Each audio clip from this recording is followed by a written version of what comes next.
Yeah, we changed it after. Huh? So we do it after.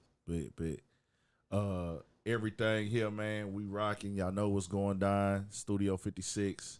Another episode. We blurry a little bit on that camera. On them. Wipe it off a little bit real quick. Just wipe it off. We good. Just wipe it off.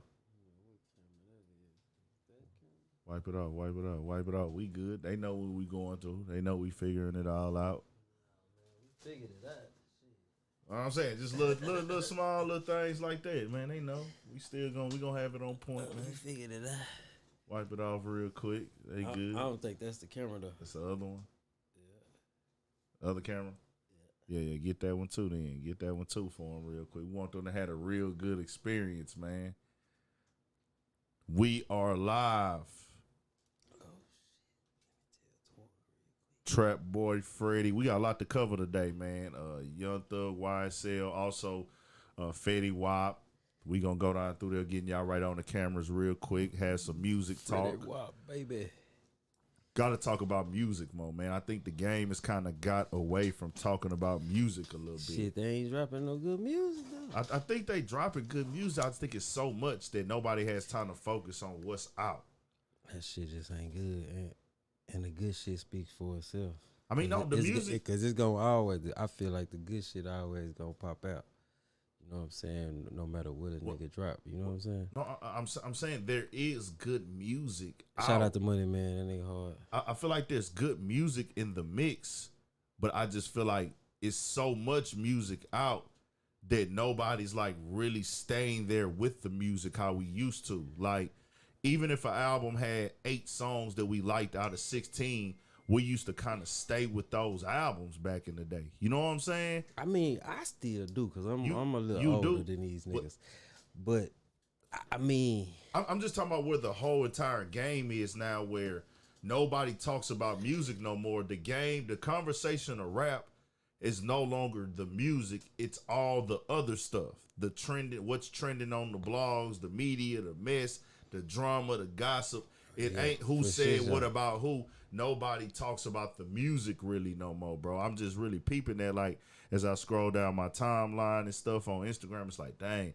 That's an everything. Especially it's just like, now, that's an everyday thing, man. But is what these niggas doing is really outweighing their music anyway, though. You know what I mean? Yeah.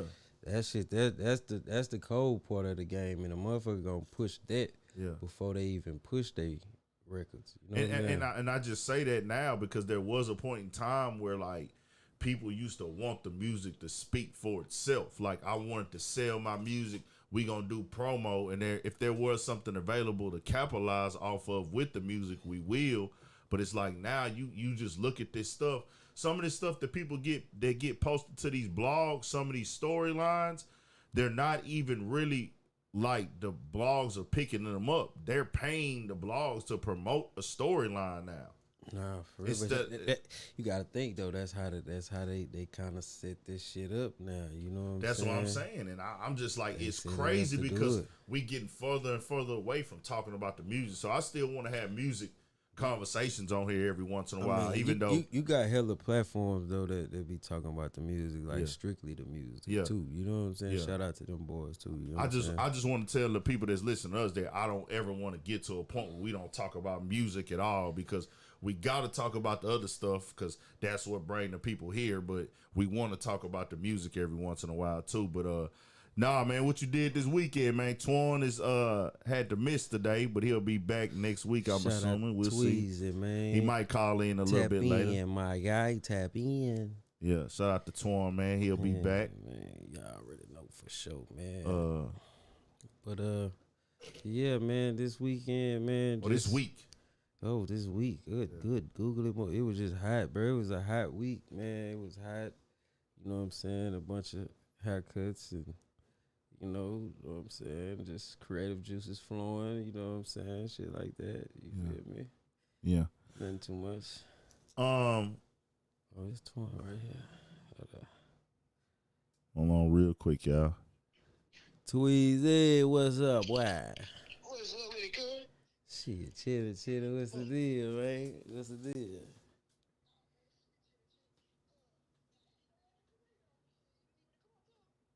Shit.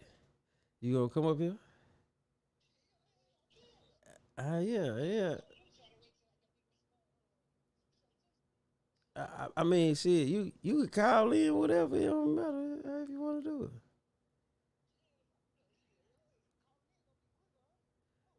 Yeah. So how you want to do? You want to tap in on the sports or what?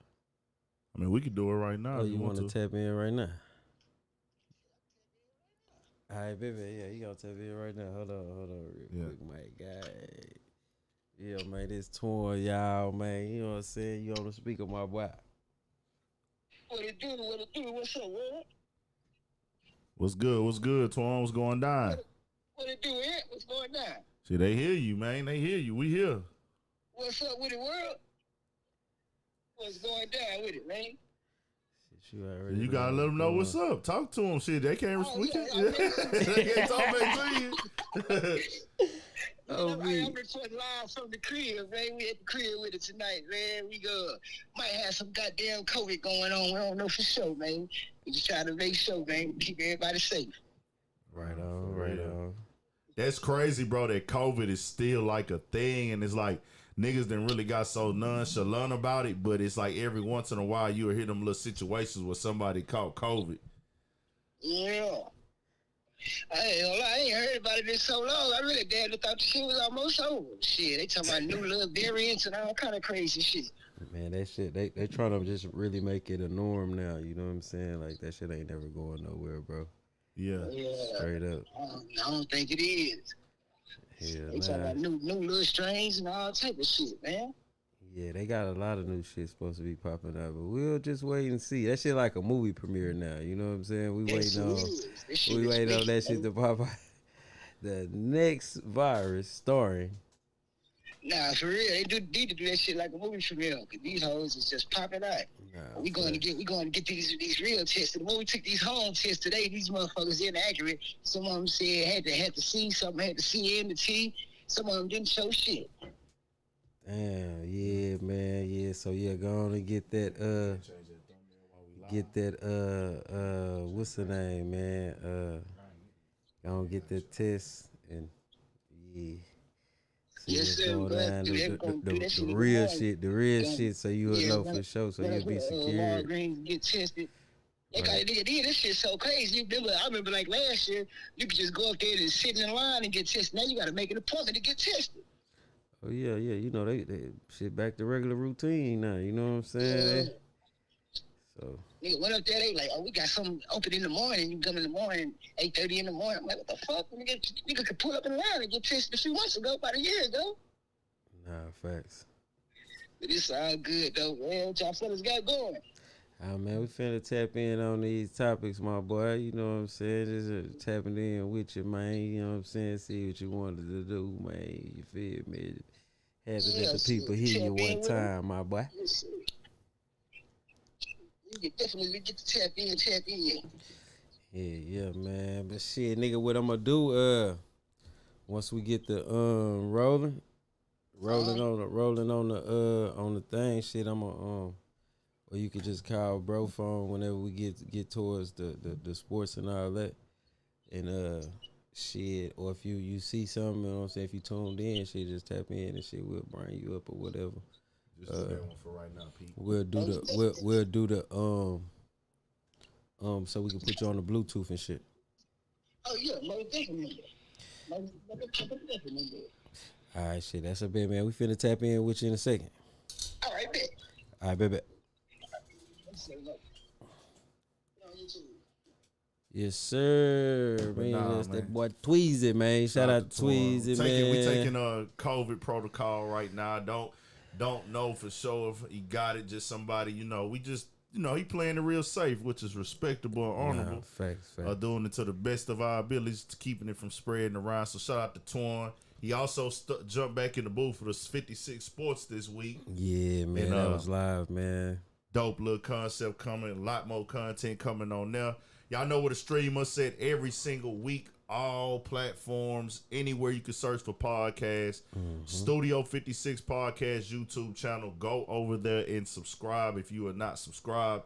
What I did this weekend, man, I actually did not go out for Sunday Fun Day this weekend. I chilled in the crib. So I didn't do that. Saturday, I pulled up on the southwest side, Mo City. My kinfolk had his 42nd birthday party. He used to babysit me back in the day. Oh shit. He used to actually babysit me growing up, bro. So it was like, damn. Man. Yeah, man. He used to really like babysit me and my cousins and stuff like that. So it's crazy to like see like, damn, that nigga out living life. You know what I'm saying? Right. His birthday party went down. I pulled up and rocked with him. That was a good sight. That was Saturday. Friday, I didn't do nothing really. Did I? Nah, I didn't do shit Friday. Thursday, nothing. Yeah, I didn't really do shit the whole week, but that I feel like I did something. I think I did an interview. What day was that I did that interview? I can't even fucking remember. I think I did that interview like Tuesday with my guy out. Yeah, that was Tuesday. Out of Kansas City. The homie Duffel Bag Nate. We got an interview coming.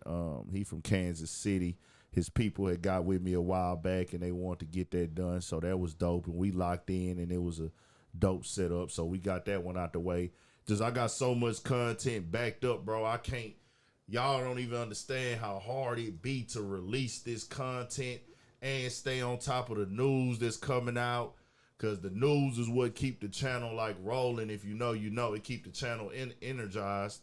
So just having to maintain all the news and drop interviews and do the things that the people want to see, and then still try to find out a way to get interviews done that I've been owing people, and they hitting me up now like, let's get this interview done. I'm like, oh fuck, events. Oh, I went to a Freaknik this weekend. That's what I did Saturday. H-Time Freaknik. No shit. Yeah, over there off Emancipation. Okay, Emancipation. It was different. It was a different experience. No shit. Yeah, on the tray. Yeah, it was different. Nigga said it was different. It was different. It was like, okay. Shout out to that Dre, baby. Shout out to my boy In the Streets TV, Lazaya. She the female that work over there. I might be saying La Mama name wrong. But shout out to my boy in LA, right In the Streets TV, man. They be doing their thing. He be outside. He be showing love, having me pull up to events. Pulled up the Gunner little thing too Saturday. Oh yeah, shout out my boy Gunner, man. Shout out to Gunner, man. Goddamn, man. Toxic man. Ink pulled up on him. Yes, he had a little showcase with the fashion. Went up, supported that for a little bit. Right. So really, this weekend I just got with the people, bro. Like, so it was a cool little weekend. I ain't really do too much, man. That's just how I go, man. That's that. So we get right in there, man. Quando Rondo, probably the leading story this week, if you don't know, was shot at out in L.A. across the street from the Beverly Center at the gas station. Somebody walked up, 3 guys from what the reports say, wearing all black, was in a white sedan, if I'm not mistaken, car, parked it in the alley, walked up and shot the car up that he was in and ended up killing his friend Lil Pab. And yeah, man, that's a Pab, you know, condolences to his entire family. Right on. His loved ones, his friends, everybody close to him, his, you know, parents. That's a human man, bro. That's somebody's soul. That's somebody's son, somebody's nephew. And I don't know if he got kids, but to see that was crazy. We saw the after effect with Quando Rondo, and he was going through it, frantic. And man, this shit is like getting crazy and crazier, bro. What was you thinking when you saw that shit, dog? Like, I mean, first of all, I heard about it. You know what I'm saying? And then you see all the still shots and saying. But then when I checked out the news and I seen the news, and then I came across, you know, the video. That's how, if y'all want to see that, y'all go see it. But the emotions, bro, you know what I'm saying, made me be like, damn, like, bro, you in a lot of shit, man. You in some shit, you know what I'm saying? It's just one of them situations, you know, growing up, you know what I'm saying, in the hood, whatever. You see shit like that, like you see niggas get put in positions, bro. You know what I'm saying? And when they get put in certain positions, I ain't talking about no money or none of that. You know what I'm saying? They get put in positions where they gotta defend themselves, or somebody trying to get at them, or you know what I'm saying, some shit like that. And it really ain't. They not built for that shit. You know what I'm saying? It's like, I ain't saying he ain't. You know what I'm saying? But just speaking in general, some niggas ain't really built for that type of shit. You know what I'm saying? Because man, when you do shit, bro, and you know you done shit, you gotta be out here on your swivel, man. You can't be lacking at no time, especially if you been pushing this stiff shit. You know what I'm saying? So to see him, you know what I'm saying, react like that, it just like, man, that's the truth. You know what I'm saying? That you see the real of a real situation. You know what I'm saying? Condolences to, you know what I'm saying, everybody involved on the victim side. You know what I'm saying? Quando Rondo, you just tighten up a little, bro. You know what I'm saying? I don't know what you done, you know what I'm saying, but some shit, man, you just gotta be ready, little bro. You gotta stay ready from getting ready, man. Yeah, I just, looking at that actions, the to me as a human, like, I don't know exactly what his emotions was, but when I heard it, it was like I felt the pain, and I looked at the pain as a sign, because it's only a couple things going through his head. Number one, this is my bro, my friend. This is somebody I'm close to, but then also he out here with me. Facts. He lost his life with me. And it's not solely Quando Rondo's fault, but anybody in that situation, you gonna be like, man, bro, this nigga out here with me. I brought that nigga out here. Facts. He riding on my cause in my case. I'm the rapper. He Facts. riding with me because he down. And I told niggas, and I told niggas when I was on Clubhouse the other night, we not on the inside of any problems they got going on. We don't know. Don't nobody know where this came from. Don't nobody know who did what. Fuck all that online shit. Y'all not. If you not involved, you got no proof of a goddamn thing. Y'all niggas are speculating for entertainment. Do what y'all do though. But when there was a situation before, when it's time to ride, and niggas backs against the wall, loyalty and love is what makes those people stand next to you in those times. And we know as of late, Quando Rondo has been outlawed and against a lot of shit. And somebody to get in the car with him at this point says, I got this man back and this is my bro. Even when the shit first happened, they had the show in Macon. All the little homies pulled up to the show with them, about 15 of them with their dicky suits on, with their guns and shit. Like, what they're saying is, hey, we down to go for him. Shit, right or wrong. We going right or wrong. We ready to go for him. So that's why I felt the scream was there, because they done been through some shit before. And not even just the shock of the gunshots in itself, but it's deeper than what niggas think, bro. And I think that people kind of want to turn it into is a nigga weak, is a nigga this, bro. Half these niggas ain't never been through shit like that, bro, and don't know how they would react. And a loss, man, when you get to losing people to the jail, you know what I'm saying, to murder, you know what I'm saying, that shit start taking a toll on you, you know what I'm saying? You gotta understand, man, these niggas still young, you know what I'm saying? Like you said, a lot of them ain't even just, I ain't gonna say what a nigga been through, you know what I'm saying? But I know a lot of young niggas that I know, you know what I'm saying, they done been through some shit, but they ain't just been through no shit that'll make a motherfucker be like, you know what I'm saying? But they problems is they problems. You feel me? Like they gonna look at it how they gonna look at it. They gonna stand on the business how they feel about they problems. So outside looking in, you like, wow, man, that ain't really about shit. But at one point in time, you know what I'm saying, you couldn't tell me nothing. You know what I'm saying? You couldn't tell my niggas nothing. You know what I'm saying? It don't matter how petty it was. So, it just a sad situation, man, that we keep on seeing this shit, and we see it in HD 4K, you know what I'm saying? We see this shit 1080p's and shit. You know what I'm saying? We see this shit like all the time. And a lot of times, nigga, the niggas with the names, you know what I'm saying, they gonna make the news, but shit, when you on like all these little T pages and all these other little pages, you steady see violence, nigga, all fucking day long. You know what I'm saying? Just scrolling, bro. Violence is what move platforms, bro. It get the eyes on your shit. People click bullshit. I could post something positive, and I see it on Instagram. Like, I'll post some bullshit, some ignorant shit. Nigga, that shit get 200 shares. The likes ain't going. I'm gonna get the same amount. Like, might be 30, 40 likes, right? So I can look at it because I got that little page on there where I can see how many people sent it. Nigga, if I post some ignorant shit, some people arguing, some disrespectful shit, some females twerking or some shit like that, right. Nigga, you getting 100, 200 shares. Nigga, I might get, it be times I get 30 likes with 600 shares. That didn't happen before. Right. 600 people and sent that shit to somebody. And I got like only 10,000 or something followers, but nigga, you post a nigga music video and you like this shit jamming. I'm showing a nigga love. 2 shares, 20 likes. But you post some violent got bullshit. No action in it, bro. You put some violence or some bullshit, nigga. An argument, a debate, heated debate, argument. Everybody tapped in, they glued into that shit. And I'm like, bro, that's why I say it's like, it's a human thing, bro. Like, well, that shit get tricky. And you hate to see this shit for him on top of the fact that, nigga, this shit happened at the Beverly Center, nigga. Bro, daylight. That's Beverly Hills, Los Angeles, nigga. I've been there before. Multiple times. I done been to the Beverly area. I done been down that street, La Cienega, and that area, bro. Every time I done went to LA. I done been to LA about 5 times. I went 3 times last year.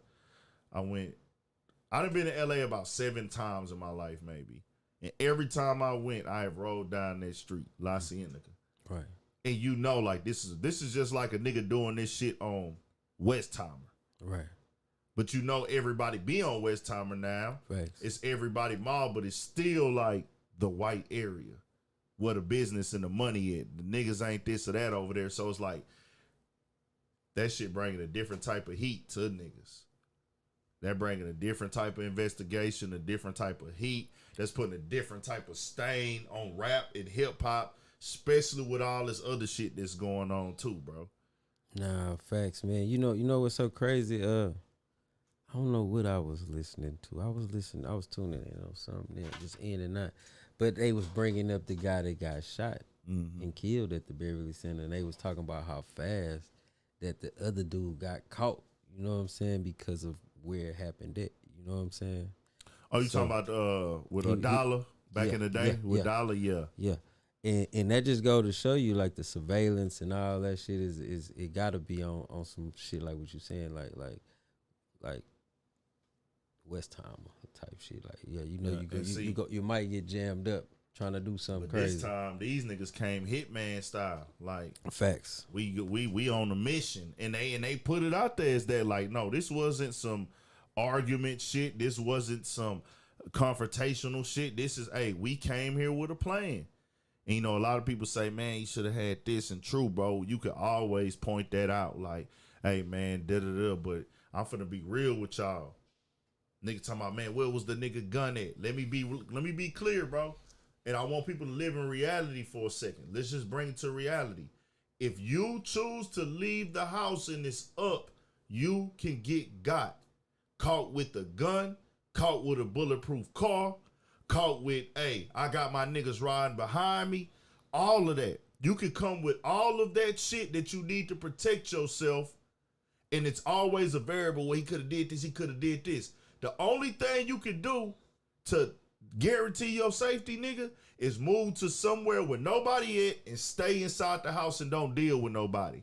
If you're going to be dealing with humanity in any form or fashion, you can be got. You can have as many guns as you want. You can have a bulletproof car if you want. You can have a bulletproof vest on if you want. You can not give up your location if you want. If you have to move around, you can be got. Security don't stop shit if a nigga really wants you. Because security will get shot with your ass.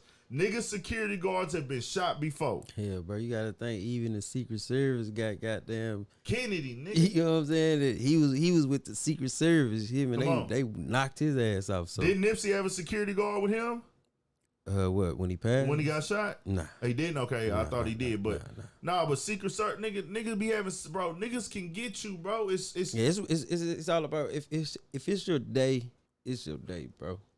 You know what I'm saying? If it's your time to get your token and go to where you supposed to go, man, say you can have a gun on you. You ain't gonna cash in, man. You can shoot back. You can have your gun on you. all that's cool, bro. But niggas die with their gun all the time, But they bro. say you can't control when you lose your soul, man. You can't, bro. Square business, man. But I niggas, swear to man, God. what was this gun at, bro? What the fuck does that mean if a nigga got a gun or not? They talk that increases the chances. It don't.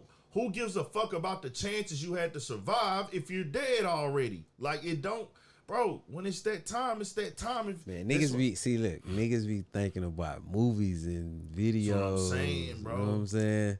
Niggas ain't thinking life. You know what I'm saying? Everybody wanna think a nigga can just revive and replay and redo that shit again. That like, nah, that life, ain't how bro. that shit work in life, nigga. Bro, they beat you. They beat you to the motherfucking punch, That's my what nigga. I'm saying, nigga. And that's just what that is, bro. Shout out to Cass Kid out of Detroit, nigga. It ain't about who got the gun. It's about who get the drop first, nigga. I'm trying to tell you. Nigga, come on, bro. This shit real life shit, nigga. Nigga can have a nigga that can snipe, nigga.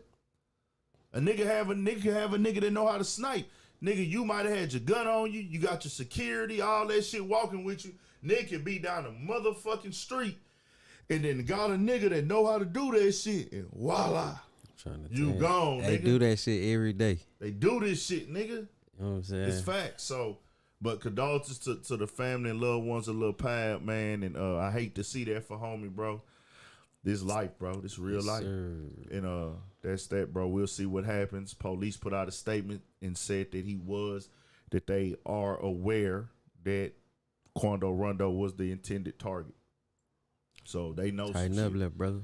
That's that. So also, man, something that hit crazy this week. Transitioning. Trapboy Freddy. True. Dallas, Texas, Oak Cliff. Oak Cliff, baby. News that hit first about the Tiger. Right. He got a Fed charge, and it came out in the beginning as that, he had a tiger in his crib and the tiger's illegal, but it actually was the gun charge. He got caught a gun charge a few months back, I think like March. He got it was earlier this year, and there was a video of him on the side of the road, and he was getting pulled over by the police. They were searching his car and shit, and he actually had a gun on him, to my understanding at that time, and the feds picked up that gun charge, and when they came to his house in Dallas, he had a tiger there. So that's why the tiger made the story. But they were there for the gun charge, man. And damn, here we go again. Trap, man. One of the top rappers in Dallas, man. Man, I like Trap, man. Trap cool. He cool. He got a nice little vibe about himself, man. You know what I'm saying? Young nigga getting some money, man. Doing his thing, representing South Texas. You know what I'm saying? Yeah. I fuck with it. I fuck with it, man. Free it. Well, he out on bun, and I like. Matter of fact, I liked the post on YouTube on his IG when basically just letting everybody know, man, these charges and all this shit that they bringing up, man, that shit old, man. That shit super old. I ain't been on that type of shit in that long. You know what I'm saying? So don't try to use that shit to tarnish what I really got going on right now, man. Shout out to Trapboy, man. Hopefully they get him, you know what I'm saying, up out of this situation, his lawyers, and you know what I'm saying. Just hold it down, man. Stay out of trouble, my boy. Yeah, I've seen Trap and Yellow Bees and go rock with the community together, give back bikes. I think they do that every Christmas and things of that nature. So backpack drives, all type of shit. Yeah, I've always seen Trap, like, you know, anybody that know, I rock with that song, Dear Father. I don't know what it is about that song, Dear Father, man. That's when I was riding the hell out that tape. Of course, the other songs they was putting together, your Pick Sixes and things of that nature, where they was all on there killing it and shit like that. The nigga always rocked with that, like, young Dallas sound. I'm not gonna lie, Cap. Early Dallas shit, I wasn't on that. I was not. I heard about Big Chief, but I didn't listen to Big Chief. You know, but I heard he was that nigga. I heard Big Chief through like J-Dog, listen to J-Dog and shit like that, because they did some collaborations back in the game that was pretty live. You know what I'm saying? That's how I really, because he kind of had like a different pitch style voice. You know what I'm saying? But he was spitting that raw, like, damn near, you know what I'm saying, like they vibed, you know what I'm saying, they made some cool shit. But yeah, man, as far as the music, I ain't gonna lie, man. You know, they had some guys come up out of there that had some notable music, you know what I'm saying, that was dope. But I was when it came to Dallas, I was on the amped up type rappers, not the actual like street rappers, like the turned up rappers. And I was on the dance rappers because you gonna hear that in the club. Your stanky leg guys, your ice cream paint job, your Doros, of course Big Tuck and all Big them. Tuck, the OG, yeah. You know what I'm saying? Of course we was on that. Facts. But I wasn't really of their street culture of music like your Trapboy Freddy's. Like that era of street rappers or trap rappers out of Dallas, I wasn't on that early on. So I didn't get hip to that style of rap coming out of Dallas until I got hit to Trapboy Freddy. Answer me this. Do you remember this song? It's an old song. I think. Damn, I can't think of the nigga name, bro. I'm on my ass too for this. Yeah. But it's this fucking song come out of Dallas, man. Fuck, man. But it's a underground like everybody gotta damn near know this song, bro. I can't. Was that one nigga from Dallas who had that smoke? What's his name? His name, song? Mr. Pookie? Mr. Pookie. Is it Mr. Pookie? Is that the nigga that made the song, the marijuana song? Like marijuana, you like marijuana? I don't think that's him, though. I'm tripping. I'm thinking, Mr. Lucci, Mr. Pookie, crook for life. Boy, you what? Crook for life, my nigga. Who made the marijuana song? Crook for life, bro. You don't know that song? Ringing down, I'm a crook for life. Nah. Probably if I heard that motherfucker. Man, bro, that's a Dallas classic, nigga. Okay. And I remember that one from when I was young. You know what I'm saying? Like street underground, legendary type shit. Shit. Them niggas had some niggas. Dallas I ain't gonna lie. Them niggas had some niggas, bro. A nigga just wasn't hip. Right. But you know, us being from Houston, and we had so much shit going on. So it was hard to give them a chance because we had like 40 artists, 50 artists out here to listen to. So it was kind of hard to be like. But them song, like that song, nigga, I heard that like on a DJ Screw or some shit though. You know what I'm saying? So it was like, you know what I'm saying? Yeah. I remember that, man. Shout that boy out, man. He made a real live classic, man. Square business, man. Mr. Lucci, man. And that's one thing about H-Time. Like, if your shit was good, we was gonna listen to it. Because I remember that time when all the Dallas, like, dance and party songs, nigga, they completely ran the motherfucking club of Houston, nigga. They did. Colleges, nigga. Yeah. The parties, nigga. The clubs, nigga. The radio, nigga.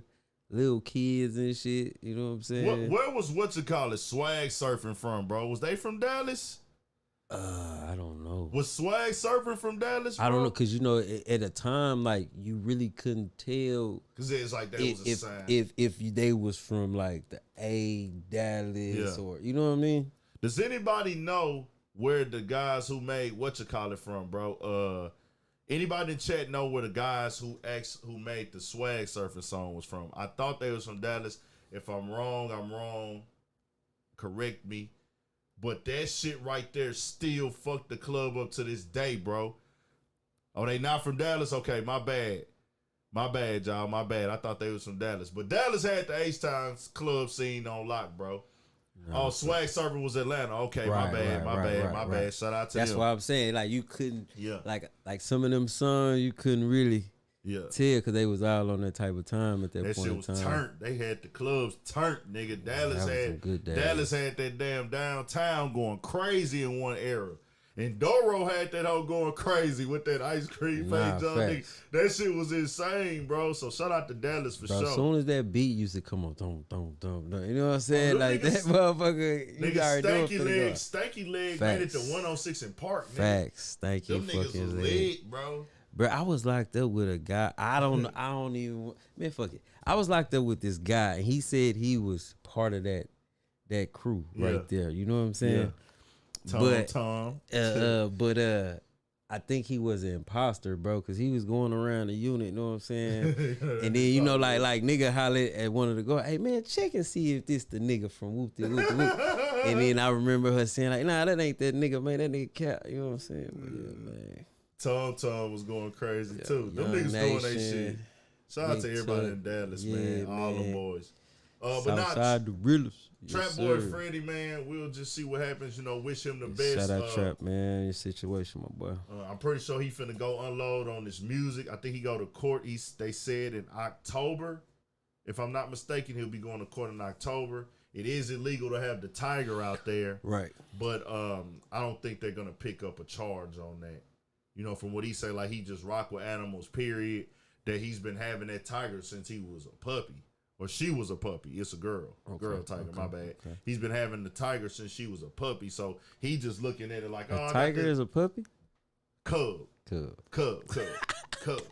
He been having the Kayla. I think her name is Kayla or Kyla. My bad. She named and everything. Like, that's really his animal, So like, that's really his. You know, if you get an animal as like a baby, right? It's, it's yours. It's yours. It's part of the fam. Right. He looking at like, hey man, I got my little cub, my little baby. Right, but did you hear how they said it's at a disclosed location? Yeah, like they took that motherfucker and hid it from bro. Like, man, he ain't allowed to have it. Yeah. That's fucked up. I ain't gonna lie, bro. That's his pet, my nigga. We know how people love their animals, bro. Like. Facts. He can't be an animal lover. Some niggas be really hurt by these animals, nigga. Nah, like, I know a nigga hurt you behind his nah, dogs for real. shit, Niggas for real. Nigga be ready to whoop your ass. You fuck with they dog, nigga. Nigga try to kill something nowadays. Nah, the way that shit be going. For real. Over them dogs, shit get serious, my nigga. But yeah, we'll stay. You know, we'll keep y'all updated on that. Shout out to Trapboy Freddy, man. Hold your head. Keep dropping that music. Most shit coming from him. I'm pretty sure. I seen he just dropped a new single and everything. So. He'll be working and getting everything in motion, man. But we'll keep y'all updated. Also, man, Young Thug and YSL. Slap. New updates. In that case, everybody was denied bond. What they say, boy? Fatality. New YSL, all in court. And it's crazy. You know, we seen other court dates play out in real time because of the internet era. But watching YSL shit play out in real time because of Young Thug is like a top. One Thug and YSL is two powerhouses in itself because you have Thug and you have Gunna at the top. And then you've had these other artists who were able to make a name. Right. You know, Lil Gotit, Lil Key, other people around them. Thug did a good job of making the whole team have some type of like light or just noticeable attention on them. So, like, you seeing everything play out to where you seeing niggas' government names. This happened, this date. We got to see the whole fucking indictment. Then they also had the whole fucking discoveries go online. This internet is something serious, bro. Man, I'm talking about they picking boys out like you pick feathers off a chicken, man. I'm talking about just somebody combing through that shit. You know what I'm saying? Like, people on their own time and will. You know what I'm saying? And it's displaying this shit. Bro, their downfall and their life of damaging this, understand that, bro. This is the time we in. If you are a figure and you go down, your case will become content in the media space of YouTube, because back in the day, it used to just be magazines and articles, right? Or dial-up internet shit, you know what I'm saying? Right. Or somebody would have to make a documentary, put it on DVD. Right. But in today's time, niggas is doing whole documentaries right from their home. Man, listen, I'm camera and microphone. 2-3 hour bad motherfuckers too. Yeah.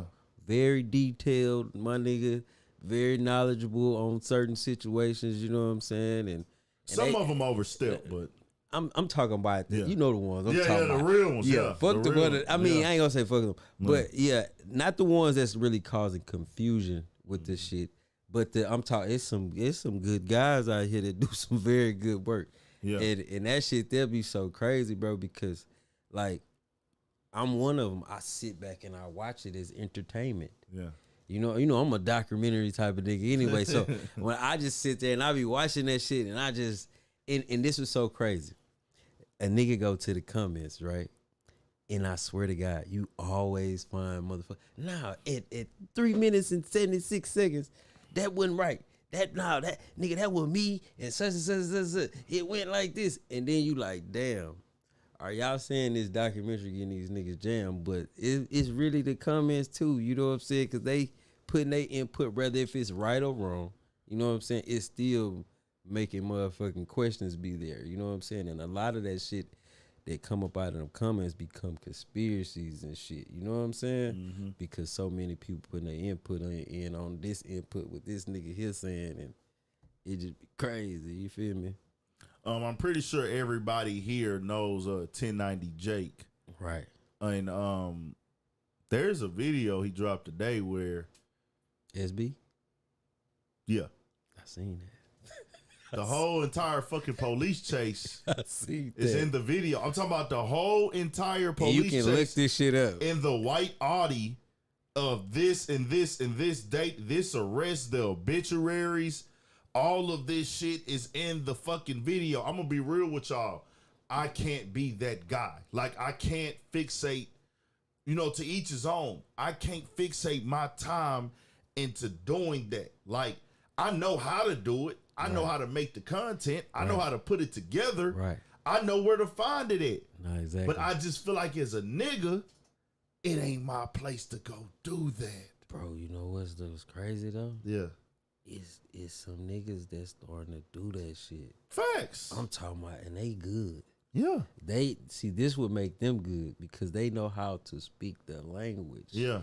You know what I'm saying, of the culture. Yeah. So he does too. No. I ain't saying I ain't talking about. Okay. We know he. Okay. I know he, what you're saying. Yeah. I'm talking about the shit. You be like, nigga. You got real live hood niggas, Bro, cause like, I'm talking about some of the shit they be saying offend me, nigga. I be Yeah. like, nigga, what the fuck? Yeah. Why you say that? Man, Yeah. let some other niggas say that. Bitch, you gonna get hurt. Yeah. You know what I'm saying? That's the first thing I think. But at the same time, that's what's got these young niggas doing. You know what I'm saying? Hey, man, shot. I'm gonna shot. Boy, keep doing y'all thing, man. I don't knock you, but that shit. I just say I can't really fuck with that. Like, I'm just like, nigga, I just can't be investigating, looking up niggas, like paying for niggas paperwork, going on this.com, these websites. Y'all know what they are. Everybody know what they are. The people even say, like, you could go on this website and get it. And, bro, I don't want to know. I don't do that. I'm going to talk about the news that is already out there.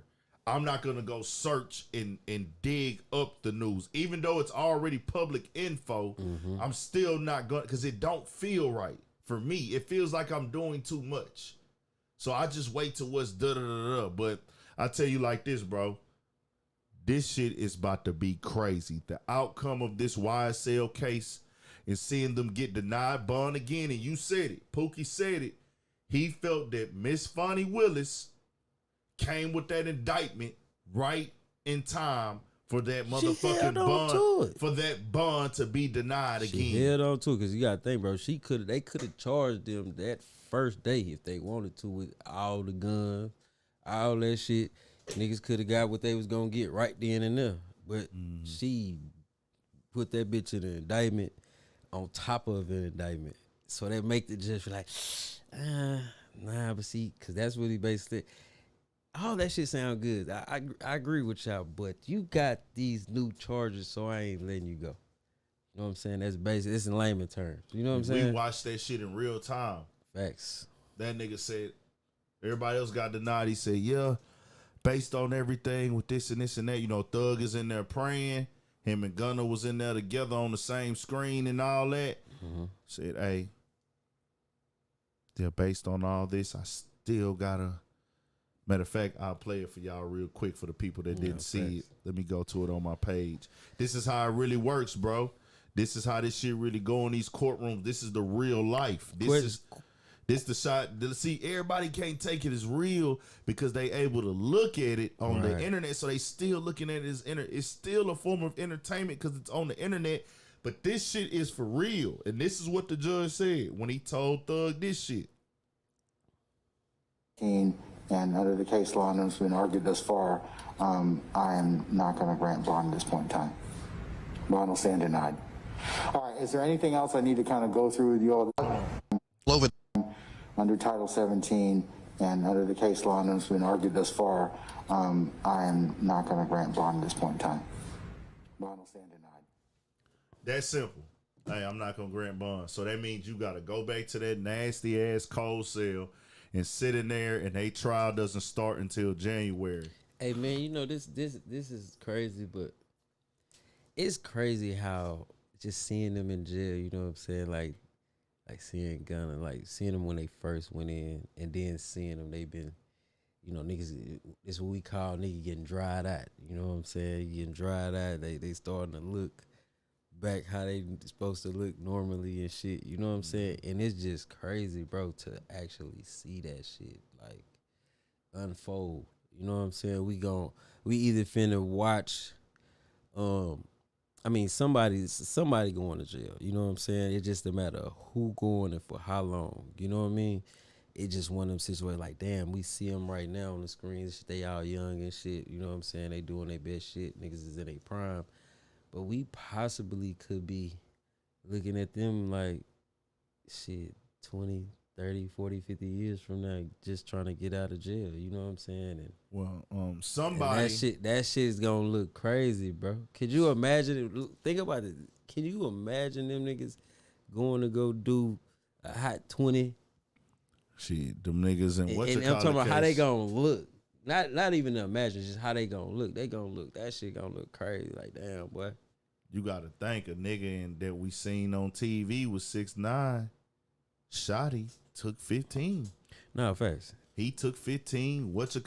He ain't have a choice. He had to plead guilty. They gave him 15. I think one of the other homies in their crew took 20.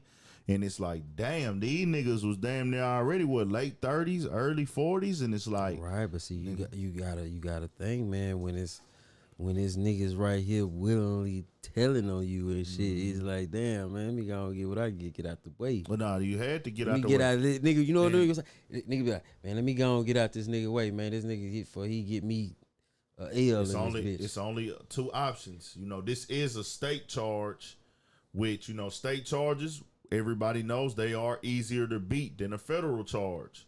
But at the same time, if you go to trial, they carry the same consequence, max time, if you lose in trial.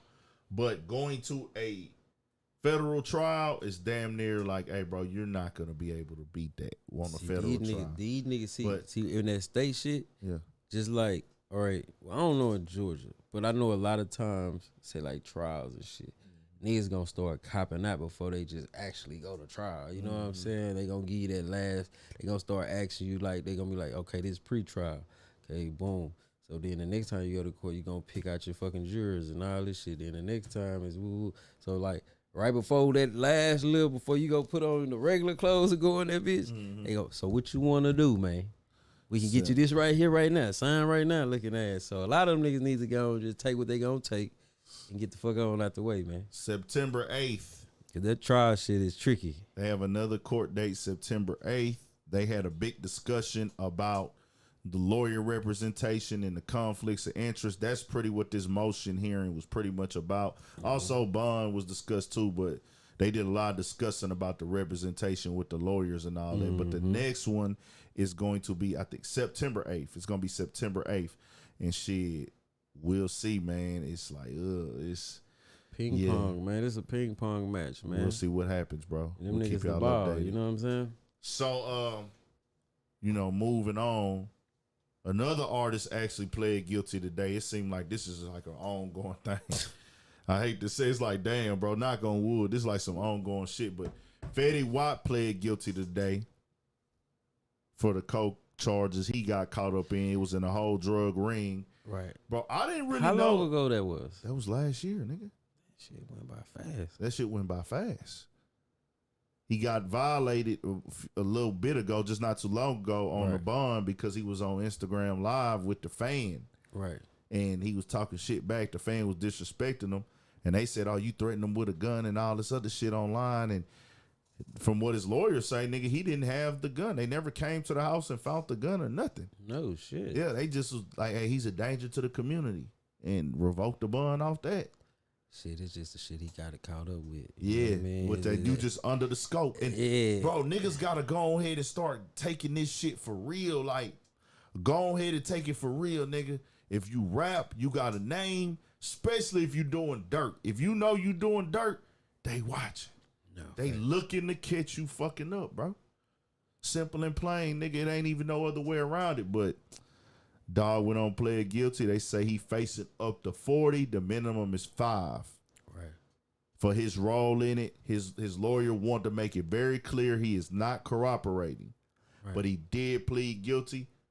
But in the thing, and I know people gonna twist it up, he said, myself and others. Like it says, hold on. Who said it? Who's saying this? He saying this, or this some when he court played shit they read? when he played that, like myself and others. Hold on, real quick. Somebody said, I wonder if somebody already took admission of guilt and making him. That's what I was gonna say. And like it is all gonna say that same shit. Yeah, if You know what I everybody mean? came together, I know some people will read that and try to turn it into that, but he not snitching to me. He pled guilty. Man, you know what I'm saying? just what I said. Man, go on, give me something so I get on out the way, man. Yeah, let me bring up that. This part of the game, though, bro, like, whoo, man. Now it ain't no what you call it on it. It ain't no audio on it. I'm gonna go to the NY Post and read that exact statement he made when he pled guilty. I already had that bitch on. This shit made all the news, nigga. CNN. That boy say trap queen, man.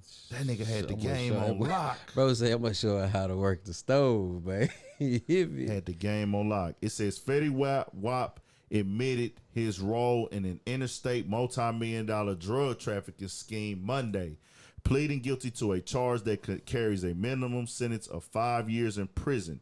The hip-hop star, real name Willie Maxwell II, 31, entered a plea to a single count of conspiracy to possess, distribute 500 grams of cocaine before Judge Stephen I. Locke at the federal courthouse in Central Islip on Long Island. He said, I agreed with other people to distribute cocaine, he told the judge. And they have all the money laid out. They have this laid out. He added it was at least 500 grams, that some of the conduct occurred in Suffolk County. When asked how he liked to plead, the Trap Queen rapper responded guilty. The charge carries a maximum of 40 years in prison and a mandatory minimum of 5 years, Locke said at the hearing. No sentencing date was immediately scheduled. The plea is standard. And this lawyer said he's not cooperating. I want that to be very clear. Mandatory minimum 5. So he going for 5 at least. Yeah, hey man, like my pop say, hey man, you do the crime, you got to do the time, Jack. I think that, this is one of them things, bro. It's like, fuck. At least he ain't crying and blaming it on the nigga. Nah, he took his shit. You know what I'm saying? Took his shit. They just saying basically it was a big operation going and he was taking his role, grabbing shit. Right. And I was just thinking about, like, bro, that 2014, 2015 era, how that nigga was running the fucking game. And, to come my way and the Right. The Trap Queen was like crazy. And then, most of the time when you get a nigga that got a song as big as Trap Queen, they don't get to double up with another one that's just as big. Nah, that nigga came back with the come my way. Like, bro, I kid you not, nigga. The first time I heard it, because, from just sound design, fucking with music, all these years, nigga, I heard this shit and I couldn't believe that this was the shit. Because I was in TDC. So I'm hearing this shit on a little clock radio, you know what I'm saying? Mm-hmm. And I wanted to hear the song again because I couldn't believe. I'm like, damn, man, I'm looking for other states, see if that bitch gonna come on, you know what I'm saying? So I finally hear that bitch again. When they shot me up there by Dallas, they was playing that bitch like back to back to back. And so I'm listening to him and I can't even lie. I was like, this nigga really got a hit with this shit. Like, this shit went. Because at that time, I guess you could say music wasn't ready for that right there. And it did what it did. You know what I'm saying? His sound, you know what I'm saying, which is crazy, auto-tuned, weird, pitchy, melodic sound. You know what I mean? Bro, I thought that nigga was like, when I first saw it, I thought it was like a parody. Right. The way the video was shot, I thought it was never some seen troll. the video, bro, to this day. Bro, if you look at the video back in that time, your first time looking at that video, it looked like, is this serious? Is this like a real song? Right. Because the sound, like, you got used to that sound and it was like you said, it became a sound like, okay, nah, this shit is hard. But at first it was kind of like, this shit just like some making fun of the rap game, just doing some shit to get on. But nah, that was really that nigga style. Bro, that shit sounded like, you know how we had a commercials in Texas, motherfucking insurance, they be having like the little rap song. That's what I thought that bitch, cause it like a jingle, parody type thing. Yeah. That's what I caught the end. That's what made me want to hear the bitch again. I was like, man, what the fuck was that? And you know who else had one of those at that same time, kinda? Who that? OT Genesis. I'm in love with the coca. Right. It was the same. It kind of came off as a parody type shit, bro. And it wasn't taken serious, but it was like, this is a hit. But is this how these niggas really make music? Right. Or it's like the song is so big, we expect you to start making music. Because OT Genesis, bro, that nigga didn't even look like a nigga in the first video. I thought that nigga was an African. I'm not gonna lie to you. I'm keeping it 1,000, bro. No disrespect, homie. Bro, if you go watch that video when it first came out, I got baking soda. It's like, I've never saw this nigga before. I've never heard of him.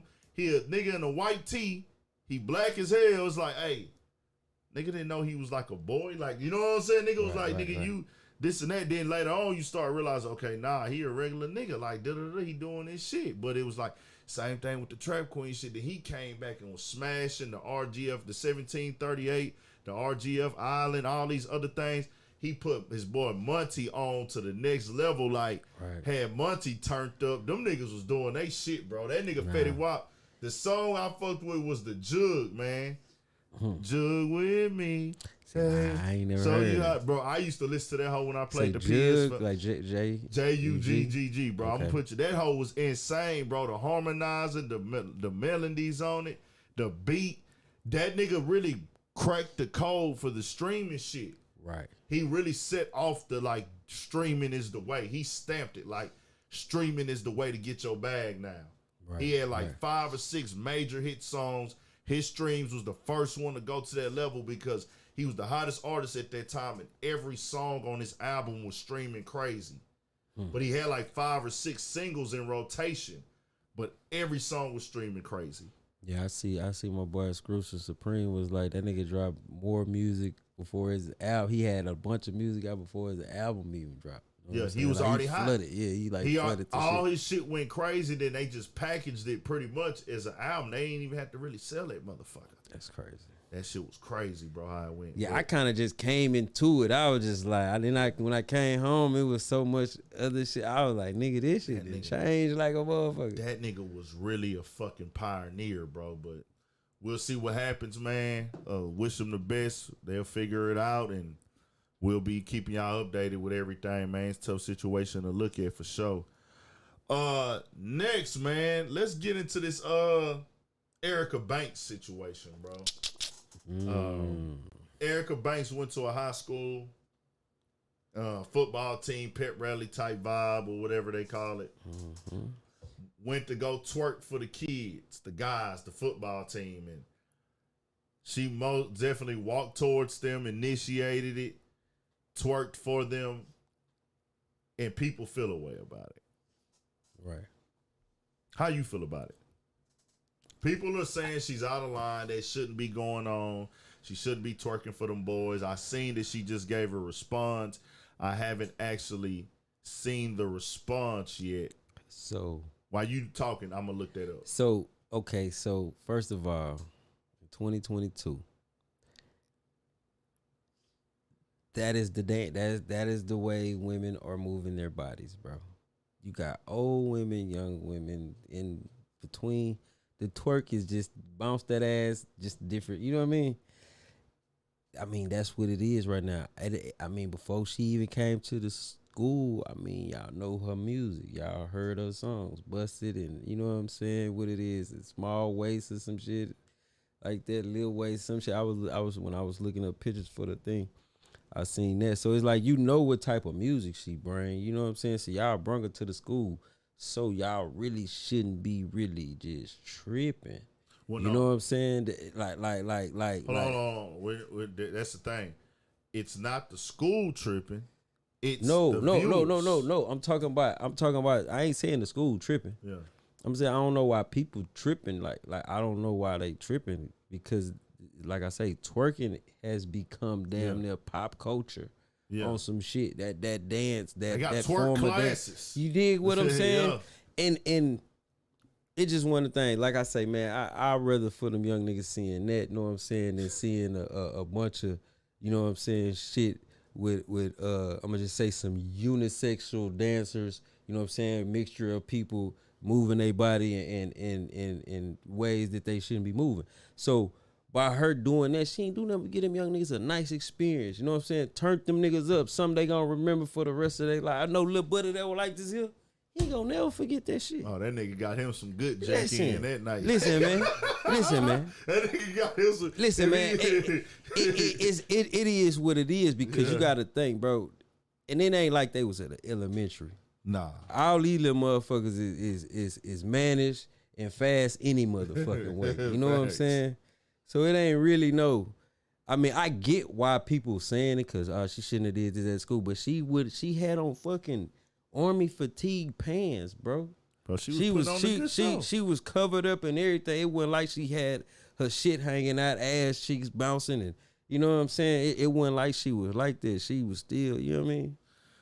I'm in full support of Erica Banks, man. I'm keeping it all the way 1,000 with y'all. She responded and said, ain't nobody, because girls like, oh, she doing this for them kids and da-da-da. She was like, man, ain't nobody touched them kids. We had a good time. Come on, man. They wasn't complaining. Them niggas was turned up. Man, they ain't gonna complain, bro. That shit had them niggas right. So shit, hey, fuck that, man. Look here, dog. The world is based upon double standards. Yes, if that was a nigga doing it to some girls, niggas would flip the fuck out. But guess what, nigga? It ain't. It ain't.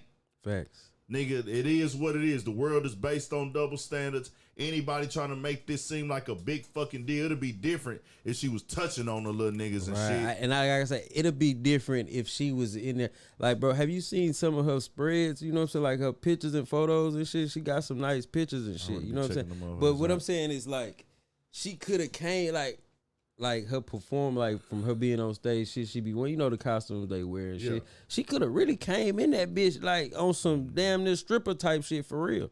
You know what I'm saying? But she didn't. Like she ain't no hit song called Bust It. That's what I'm saying. The people are trying to say, like, you know, it's levels to it. Responsibilities in her hands, and then the responsibilities in the school hands because they booked her. It's the outside people making this a story. Nobody that was at the school or involved. It's the people outside who are complaining and giving her all the backlash and all this shit. But hey, I'm gonna tell Erica Banks like this, man. Keep doing your shit. This shit is good, free fucking publicity. Hold your motherfucking head. Facts. Anybody getting mad at a girl for twerking when they let their kids watch all these cartoons, all this shit they putting on TV, they been over sexualizing it times 10. Bro, they be having fucking cartoons, nigga twerking it. Nigga, you ever seen the gummy? Bro, they got a whole gummy bear popping his ass for little kids, nigga, with a gummy bear song. You dig what I'm saying? Man. And that shit attracts none but little kids, and it's a fucking colorful gummy bear with ass cheeks, my nigga. Right. You feel what I'm saying? But y'all tripping on, you know what I mean? She ain't touched on them. Them niggas enjoyed that. That shit crazy. Hey, keep it going, Erica Banks. Y'all keep doing y'all shit. Fuck what them motherfuckers talking about. I stand on that, nigga, and we in full support on my channel and my platform. Nah, facts. I don't see you did nothing wrong. Studio 56 podcast I don't of see Erica you Banks, did nigga. nothing wrong. Hey, all y'all motherfuckers complaining about Erica Banks. Fuck all y'all niggas, man. Y'all niggas fake mad about that shit, nigga. That straight up. Ain't no real nigga mad about that damn girl twerking on they motherfucking for they son. If you a nigga and you mad about that, nigga, you weak as fuck, nigga. Straight up, nigga. If you a nigga complaining about that damn girl twerking on your motherfucking son, if them ain't none of y'all kids, nigga, y'all ain't got shit to be complaining the fuck about, nigga. Nah, man. And she ain't touched none of them, man. Fuck y'all. I don't give a fuck right now, nigga. Fuck that. I know my little niggas would have enjoyed it. You know what I'm saying? I've been happy they enjoyed the shit. You know what I'm saying? So. Nah, yeah, man. What it is, man. Nah, man, we ain't finna sit up here and sugarcoat this shit no more. Hey, fuck all y'all fake mad motherfuckers. Straight up. Shout out Erica Banks, nigga. For real. Nah, fact. Let's go to the next motherfucker. What we got, man? What we got? Oh, I forgot to mention too about the Young Thug stuff before we move on, that the jewelers are asking for their jewelry back. Right. You know, sometimes these rappers take jewelry on payments, or they just wearing it for the show, and they're like, hey, get it back to me later on, whatever. So I know Jacob the Jeweler was asking for his back. And then it was also another situation where the concert money, they send the concert money up front, the deposit fee. They trying to get their fees back, so they suing. Bro, all of this shit is part of going to jail and going to prison, bro. And when this type of shit happens. That just gonna show you they ain't got no faith that boy coming home, man. Even if they did have faith, the fact that you not out and they able to talk to you, you know what I'm saying? It is what it is. You know what I'm saying? They gonna be like, bro, we gotta get ours, nigga. We ain't your partner. They don't give a fuck about you, nigga. This is a business relationship. I always know these is business relationships, man. So AEG has reportedly been locked in a legal battle with Young Thug since 2020 after they say he breached the contract signed in 2017, giving the company exclusive rights to all of Young Thug's concerts.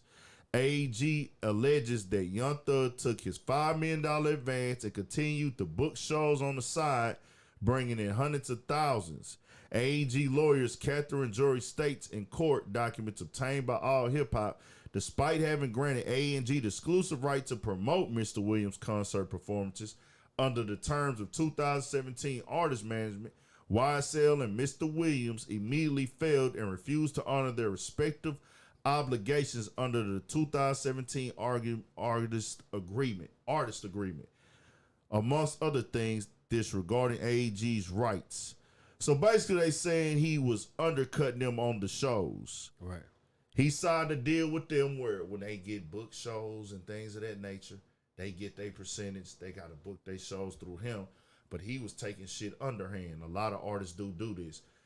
If you can, I would not ever take upfront money on the show business, because that's where you get the bulk of your bread at. And now they actually trying to sue Young Thug for everything. But you know, man, motherfucker don't when they doing this, when they making these agreements and shit, motherfucker ain't thinking like, man, I'm finna go to jail and be stuck in that bitch. You know what I'm saying? Even without jail, I wouldn't sign that away, bro. Don't ever, like, your show money. These people can help promote you and help you do this shit. Then sometimes niggas just be getting paperwork across the desk and they be signing, don't be knowing what they be signing. Artists make that mistake all the time, or it look good in the beginning, but on the back end, it's like, hey, bro, people gonna contact y'all. They gonna book them shows with y'all. They gonna make sure they get with y'all. So I wouldn't give that right up at all. That's just my personal opinion. But let's move on to the next, man. Blueface and Chrisean Rock went viral again today.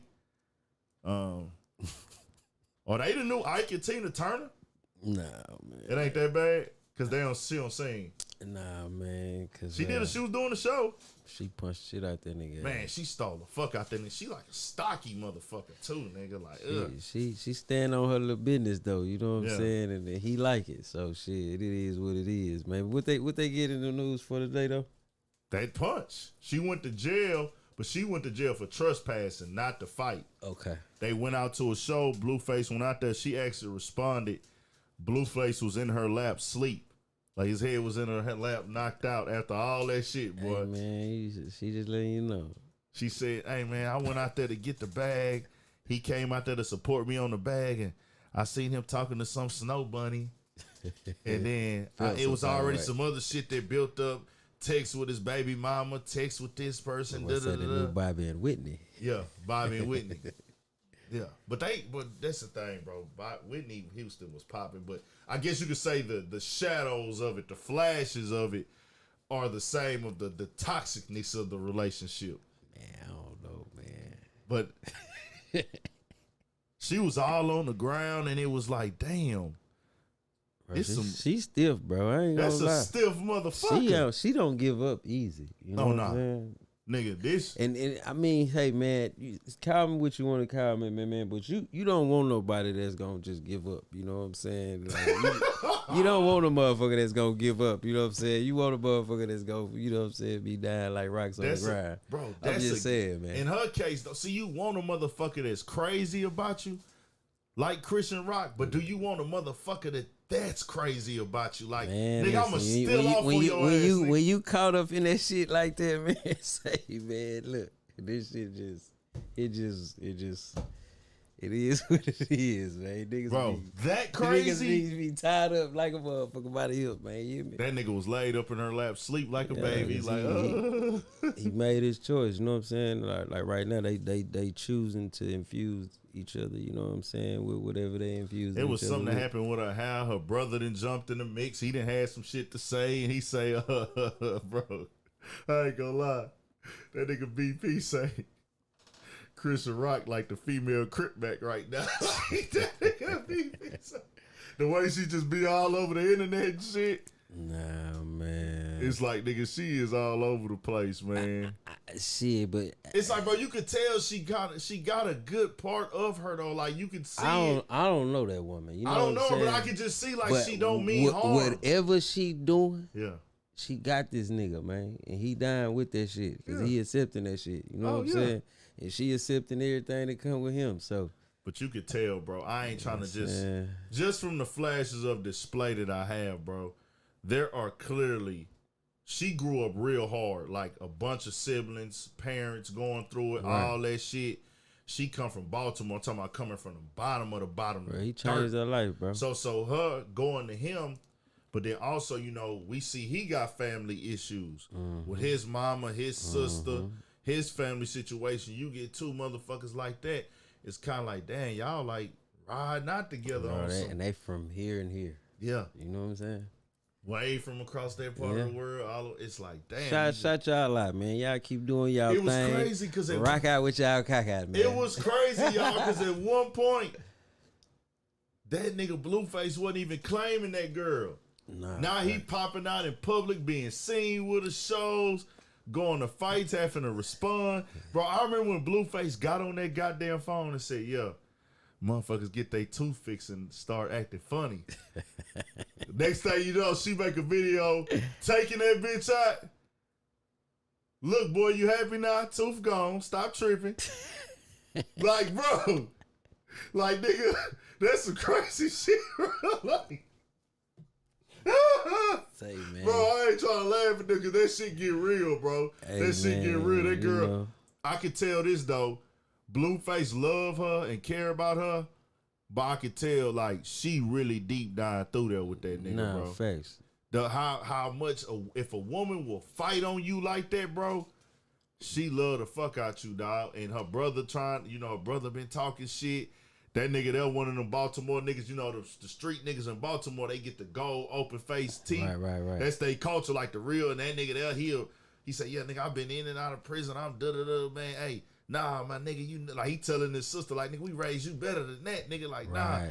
look at that nigga, like, he on his bullshit. So, man, I don't know, bro. I don't know, man, but we'll see what happens, man. I wish them the best. I don't want nothing to happen to neither one of them. Nah, facts. Y'all tighten up, keep living y'all life. Yeah, man. Keep that shit at the highs, man. Yeah, keep it off the internet. We don't need Keep to it at see the it. highs, man. You know Don't what I'm hit saying? each other, though. Don't beat the fuck out each other. Just keep that shit at the highs. We I don't do- give a damn what y'all do. Keep that shit at the highs Yeah. so nobody don't go to jail. And yeah, y'all be all right. You know what I'm saying? That's all I'm gonna tell you. 'Cause, Yeah. you know, getting that shit, they'll be like, yeah. Blue Ike and Chris Turner, man. Chrisean Turner. Blue Ike and Chrisean Turner, my nigga. Say, man. Eat the cake animated at this goddamn point, nigga. That nigga Blueface eat the goddamn cake, But she hit nigga. my young nigga with a 2-piece pistol. Bro, that shit was hard enough to drop a nigga, bro. Quick, nigga. I know one thing. She would have dropped some niggas Listen, with that. The little snow bunny, listen, if that was her little pretty face, the little Yeah. white girl, man, she would have fucked I ain't her gonna up. lie. I'm gonna tell She y'all would've fucked female. up. I I'm ain't gonna gonna tell lie. some females something. Y'all ain't trying to see Chrisean with them hands. I see them shoulders, my nigga. And I see the leg strength the girl got. She hit something. She flushing shit. Like, I ain't trying to get in a relationship business or what they got going on, but you better make sure that shit is clear with Miss Chrisean before you start fucking around with Blueface. I can definitely we can agree on this here for shit show. She gon' drag a little bit down through there. Yeah. I'm talking about she gon' go with her all. You can tell, nigga. Bro, that She look punch- like one of them motherfuckers that looking ass. You It's know some what I'm saying? niggas that would have dropped with that punch she threw, bro. Nah, facts. Nigga with them noodles. Yeah. Chrisean Turner knocked some shit out, nigga. We ain't gonna play with Lil Mama at all. So y'all get on point, man. It's just what it is. So we'll see what happens with that. Speaking of Blueface, though, going to the next thing. Wack 100. Wack 100. She is athletic as hell. That bitch in shape, boy. Facts. Facts. Real life first class athlete. No, facts. But speaking of, man, Wack 100. There was a discussion, and it's a good business conversation to have about how album budgets work, but it was in the news, so we'll talk about it just because it's whack. But he went on Clubhouse and was discussing the Game album and the budget and why that NBA YoungBoy got taken off the album. We already discussed with Nipsey getting taken off the album, but why did NBA YoungBoy get taken off the album? Because they did not pay for the feature. NBA YoungBoy feature price is $300,000. Fee, his manager, sent Wack the information. Hey man, we'll do it for $150 with the video. Wack looked at it, went down there through it, and said that, you know, with the album promo and the number of songs that they decide to release, it was going to take away from the marketing if they decide to actually get that feature. So that's why they said, nah, we ain't want to get it. That was Wack response to it. Wack said that's why we didn't get the YoungBoy feature because of that. He said YoungBoy and them did their business correctly. They showed major love. He's one of the top, is the top streaming rap nigga right now in this shit. You know what I'm saying? He up there with the elites when it comes to streaming. Yeah, yeah. So all that thing like that, that's something in itself. And I say that to say this, bro. When it go down like that, it be like that sometime. But Wack said a lot to pretty much just say we couldn't afford the YoungBoy verse. Right. One thing about me, I don't know about y'all, I have no problem admitting that I can't afford something. No, thanks. So I just come out and said, hey, bro, we couldn't afford that motherfucker. I didn't listen to the whole audio, but I don't think he just came out and said, hey, man, we can't afford that verse. That bitch too much. So how did everybody feel about Game's album? I'm going to ask the chat directly. Yeah, chat. What y'all feel about How this did y'all feel about the Game album? This is promo. This is a good promo tactic. You know, I don't think it's a tactic. I think Wack just naturally likes to get on Clubhouse and talk. But I don't know if it's good to really get on there and discuss all the business dealings of the album. Game later responded and said he ain't never paid for a feature on Blood. $200K for a verse, nigga, I never. Like, he wouldn't do that. Right. But I don't know if he knows. Dawg says it's a dope album in total. There's no hits on Drillmatic. Okay. But when I see 30 songs, bro, it was all right, yeah. Me personally, when I see 30 songs, bro, I don't feel like you tried to make a project. I feel like you just tried to put out some music. Like, that's just me. Like, I'm just that type of person. Like, if I see 30 songs, I'm just going to feel like this album doesn't have any direction. It's the same thing with Kanye. I'm like, hey, bro, this isn't a body of work. This is just like you. A mixtape. Yeah, it's like you just throwing some shit together and, like, you know, at this point with this album and Game being a top tier rapper and having all those features like that, it's like this was an album for the numbers. And it can be great music and great songs, but as a body of work, but this is a game of getting money. So I can understand it. You put the names on there that's going to bring the people through there that's going to get the streams. Me personally, YoungBoy shit do numbers. I would have probably paid for that video. I ain't gonna lie to you. If I'm doing that anyways already, if I got features from 504, we doing Brooklyn drill beats, we got this nigga, that nigga, all these other niggas on the album. Hey nigga, I'm finna go. Hey YoungBoy nigga, man, let's go and get this nigga on this motherfucker. Fuck it, like nigga, we doing this shit for the numbers anyways. We might as well get the YoungBoy feature. No, thanks. So I don't know, bro. Everybody got their own opinion about it. It don't take 12 to become an album. Dawg said that's a playlist. YoungBoy did a better album. Game top 10. 3 albums. Yeah. That is a lot. I think a good album, 12, 18, a good amount. You know what? I think the ideal number for me, 14. 14 albums, 14 songs is like, okay, that was when you really did an album. It's streaming era. Bro, say he could have kept that Black Eminem track though. Yeah, that Black Eminem shit. Yeah, that right there just was like, I don't know. I don't think I was really. I tried. I was like, nah, bro. Like, shout out the game, man. God damn, my boy. Yeah, but it was an entertaining conversation to listen to. I did a video on it. People were really concerned and wanted to speak about that. That's why I was like bringing it up. Like, people was like all in the comments about it. They had a lot to say, a lot of opinions about it, and everything of that nature. So with this album, 30 tracks. So far, the highlight of it is the diss track. It was the diss track when it first came out. That was the highlight of it. And then the other highlights were Wack 100 talking about it. Yeah, so we on some music shit. What you mean?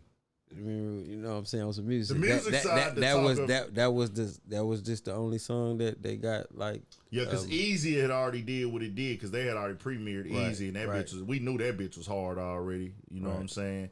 I like 504 and a lot. I like those beats and how, like, on his Brooklyn drill shit, it got the heavy, like, techno dub step type influence on his shit. So him and Game are on one of those. I did like that because I fuck with 504, but a Game is on there rapping like 504 a little bit. You know what I'm saying? So he definitely tapping into everybody's. And let niggas know how he get that. Like, I can do anything these niggas doing. And he pretty much said that too in one of the interviews. I saw a clip of it. They're like, oh, you gotta adapt to what's, other niggas is doing and fuck with that other so shit. He flexing his. Yeah. Like, I'll go over here and rap like Eminem. I'll go over here and rap like 504, or I get on some shit with Meek Mill and kind of turn up my high energy type shit, or da-da-da. You know what I'm saying? But, I fuck with 504 though. Yeah, I just want to have a rap music conversation with y'all tonight, man. Like, just to hear what y'all had to say. But no, that UK drill does have like a dubstep techno. Like, I know what it is. It's UK drill, but that is like do you know what I'm saying? That little certain parts of them beats. It's like a dub. They call it grime or drill. Okay, they have drill, right? But I know what you saying. That little, trust me, I know exactly what you saying. Yeah, but that's a difference. You gonna have niggas saying that all. It's because it's a very, very big difference. But no, with the techno in the. Well, I'm not saying it's a techno beat, but there's a mix of that sample that they used to have in that music where, like, you would go to Vegas back in 2011. That little dubstep / techno. It'll just be a little flash of it, a sprinkle of it in the beat. Garage and UK drill. Yeah. That's what you would know what I'm saying. Because look, when you say techno, the first thing a motherfucker think about is. Yeah. You know what I'm saying? That's the first thing a motherfucker gonna think about, some shit like one of those little sounds from that culture. You know what I'm saying? Like, they gonna think of some EDM type shit. Yeah. Okay. Yeah, it's like trap. EDM. Yeah, trap EDM. I fuck with it. That's not a diss. It sounds it's great. Like, I fuck with that shit. Like, it jam. That ain't no diss at all. They put some dope shit together with that sound. You know what I'm saying? I don't listen to EDM, be very clear with y'all, but I like how they mix it with the drill. A lot of shit, bro. I like how they mix it together. So that's that with that album. Good to get y'all feedback. We appreciate y'all in the chat on that album. We gonna talk music a little bit more, man. Let's talk about Diddy and Jermaine Dupri debate back and forth online, possible versus. All the bad boy hits versus Jermaine Dupri. Pookie, who do you think win? Chat, I want y'all to elaborate also. Who do y'all think wins? P. Diddy and So Def and everything that Jermaine Dupri has worked on. And then Diddy, bad boy, everything that Diddy has worked on. If they were doing a versus, who wins? Chat, chime in also. Versus shit. Damn. Versus. That's tough. Because they both got a lot of acts. They both got a lot of shit. I mean, I think a lot of people gonna say Diddy because he got a lot of songs that people know he was a part of. But it's a lot of songs that people don't know that Jermaine Dupri was a part of. Facts. You know what I'm saying? R&B it's a classics. lot of fucking songs that people really don't know that bro was a part of. You know, from the 90s to, you know what I mean? So it's gonna be I guess Diddy on it cause he a better performer, cause he an entertainer and shit. Like I think he entertained better than Jermaine Dupri, but as far as like on some like just production, nigga Jermaine Dupri. You know what I'm saying? You know, on some producer type, Jermaine Dupri. You gotta think about let's go down because he hands on with it. Let's go down. Listen what I'm saying. Yeah, he hands on. I'm talking about he hands on. I'm talking about he hands on with it. You know what I'm saying? And it's a difference from just you hear that sample right there. Yeah, you think you can do this song with that song? And matter of fact, we're gonna put him because I can hear that shit. It's all creating music. It's all a form of producing. But my boy, it's like it's kind of different. You know what I mean? Let's go down. You got a lot of hard niggas though. So Diddy a goat. That nigga Jermaine Dupri a goat, man. That's a hard motherfucker. So let's go down through there. Just some of the things that we know off the top. You know, Diddy has Mary J. Blige, heavy. All of her, they have a few joints together with Mary J. Blige. Just go crazy. Of course, the Biggie songs with Mace, songs with the. Bro, he got. Think about just say the Bad Lil' Boy Kim, family, nigga. Remember that? Kim. But yeah, we gonna take them down through there. Lil' Kim, he got the Lil' Kim records. Then the records with he did shit with Ross. The Locks, you gotta go back. The Locks, G Depths, he got, and everybody that he got shit with got a hit song. That's one thing we gotta bring to the table. P Diddy damn near. No, I ain't gonna say P Diddy got a hit out of motherfucking everybody he worked with that he was pushing at the time. Special Delivery, Black Rob shit. Everybody got a hit. No, I ain't saying what they got from the hit, but everybody got a hit when it came to his catalog. So we named a few niggas: Black Rob, G Dep, Loon, Mace, different niggas, bro. Cameron them was fucking with that nigga. Yeah, he got a lot of shit. So you go down to the other side, Jermaine Dupri. You go back to the Brat, Funkified, like shit like that. That's gonna go crazy. You got the Welcome to Atlanta. You got the Franchise Boys. Chris Cross. You got Usher. You got all the Bow Wow hits. Fucking Escape songs. Escape. Fucking a lot of shit. Niggas shit. Man, niggas catalogs they got a lot of shit. Then he got bass CDs and shit. Yeah, nah, he go. Remember them songs back in the game with the what's the girl name? I think her name is she remade an old song. It was an old ass song, but Jermaine, she was on So Def. And they brung that bitch back. Her name, like, it's a weird ass name. It's damn, I can't think of the girl name, but did he work on any of Janet, DJs? Did he ever work on anything with Janet Jackson? Shit, I wouldn't put it past him. That nigga got TLC, some shit on his Chris, he got a lot of shit. And I'm talking about he was fucking up them 90s. Especially early 2000s too. Jagged Edge. Yeah. Shit with Nelly and Jagged Edge, with a party at, like, nigga, that shit go crazy, bro. Like that's a heavy one of the thing. baddest wedding songs they ever created. And that turned into fuck with Jagged Edge. I forgot, nigga. That nigga got Money Ain't a Thing with Hove. Yeah, he do got Money Ain't a Thing. Yeah. Nigga, that shit was, hey. Ferrari, Jaguar, switching 4 lanes. Like, top back, rimming out, Money Ain't a Thing. Double R and a double off. Nah, they got classics, bro. That's what I be telling niggas, bro. We talking music tonight, nigga. Hey, tonight we talking music. Bro, I try to tell niggas, Hove and them niggas back in the 90s, I don't know if it's because enough time has went by to where we can start appreciating that music. I seen what 50 Cent said that somewhere, where like now hip hop is old enough to where people are able to start appreciating older rap songs as classics. Nah, facts. But so, you know what's crazy with 50 Cent? I'm glad you brought him up. Yeah. Because remember when he was on his come up? Yeah. And how he would remix certain songs, keep the melody and shit, but rap about some gangster shit. Mm-hmm. But it always made me go listen to the original song. You know what I'm saying? Or I'd be like, Facts. damn, that nigga really redid that bitch. You know what I'm saying? It made that whole I like this bitch. You know what I'm saying? So yeah, man, that niggas is really appreciating that music, man, And- for shit show. And like I say, it's a lot of music that like, damn, you really see now, like, oh, But say these all about the Benjamins. the music back in the day was really timeless music, and we'll see. We gotta wait a little bit more, cause those records cause I think it's so many people that rap and so much music come out.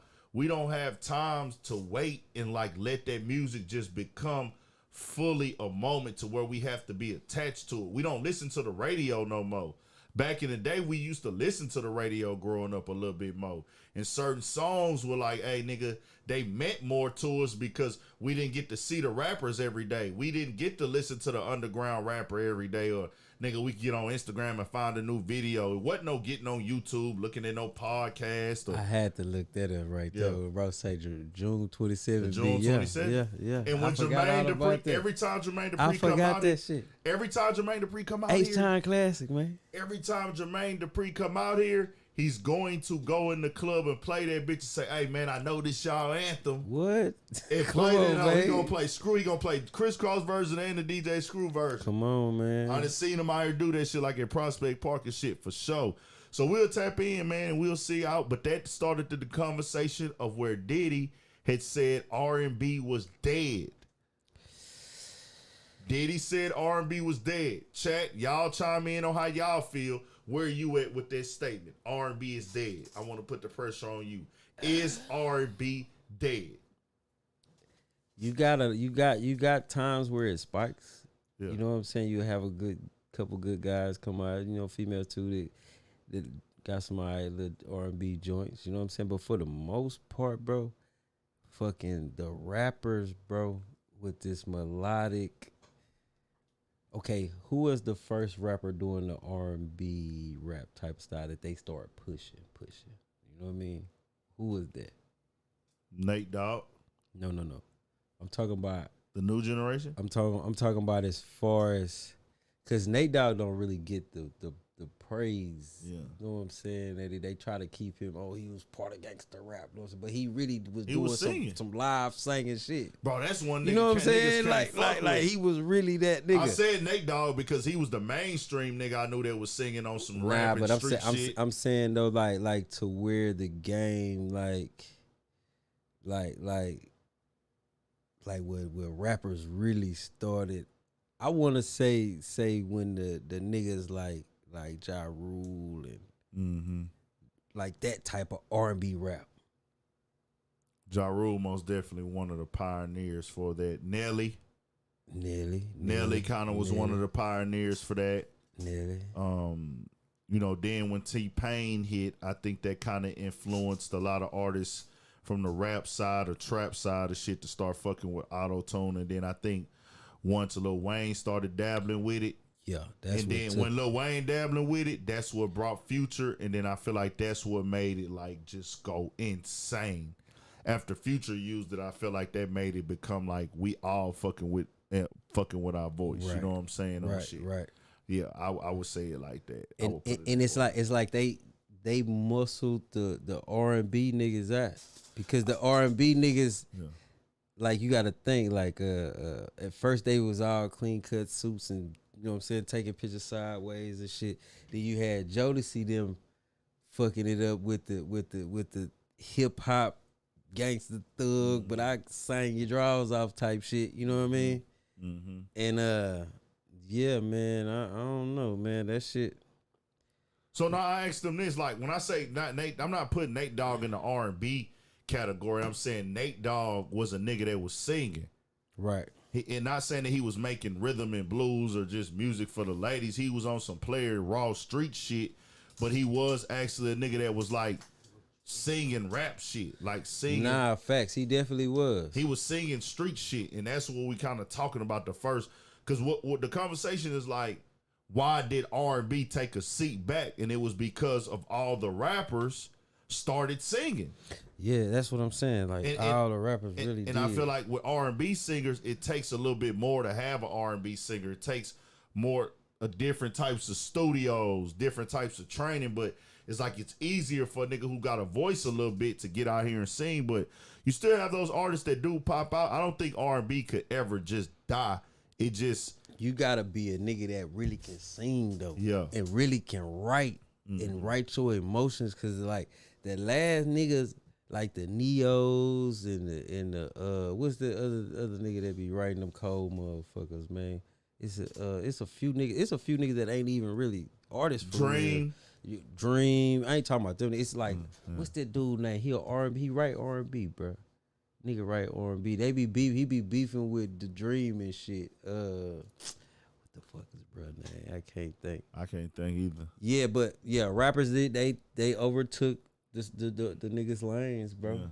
They did. You got niggas You that got was one trying. that pops out every once in a while. I know Right. your boy still be doing numbers though. He was just on $1 million worth of game of Brent Fayez. Okay, bro. That nigga first week, man, that nigga numbers was crazy. Like, Bro, you know, don't get me wrong. It's some niggas, but it's more pop. yeah, It's more popish now. When it's like R&B pop, you know what I'm saying? These niggas using like a lot of the Afro beats, and they going on the R&B side. That's what I be I hearing. just want your body. That's what I be like really hearing. Yeah, we got the Weeknd. You know, Weeknd, he a bad boy for shit show. Eric Billinger, shout out Eric Billinger. Ryan Leslie, Yeah. Sean Gary. Yeah, see, these the guys that these are the R&B guys, man. Mm-hmm. Yeah, Ryan Leslie. I think listen, bro, the nigga cold, bro. Mm-hmm. Like and they just took they shine, bro. That they gave him the auto tune. You know what I'm saying? That now niggas can do pitch correction where they don't sound all robot-y and shit. Hell nah. So it's just yeah. like you can stretch a nigga voice. You know, bro, they got fucking plugins that readjust your fucking throat and shit to make your shit. You know what I mean? So it's just like it's all type of shit. To be honest with you, Bryson like, Tiller should have kept going. Yeah. That nigga was cold. Bryson Tiller He had was it. cold. I ain't gonna lie. He one of the ones. He Bryson definitely one of Tiller the for ones, sure. bro. You always gonna have those pop out like that where like it ain't. But I think what niggas really saying is that R&B took a back seat because at one point rap was here and R&B was here because they used to call it hip hop and R&B. Come on. We used to call rap hip hop and R&B, and now we just call it hip hop or rap. So do you think a lot of the They really like separated now. the ones that's doing R&B, you think that they trying to do too much of trying to be rapidy with it, kind of, you know what I mean? Nah, I just think that like people don't even try to come out as singers anymore. They really just, or the niggas that are singers, nobody is really investing into them.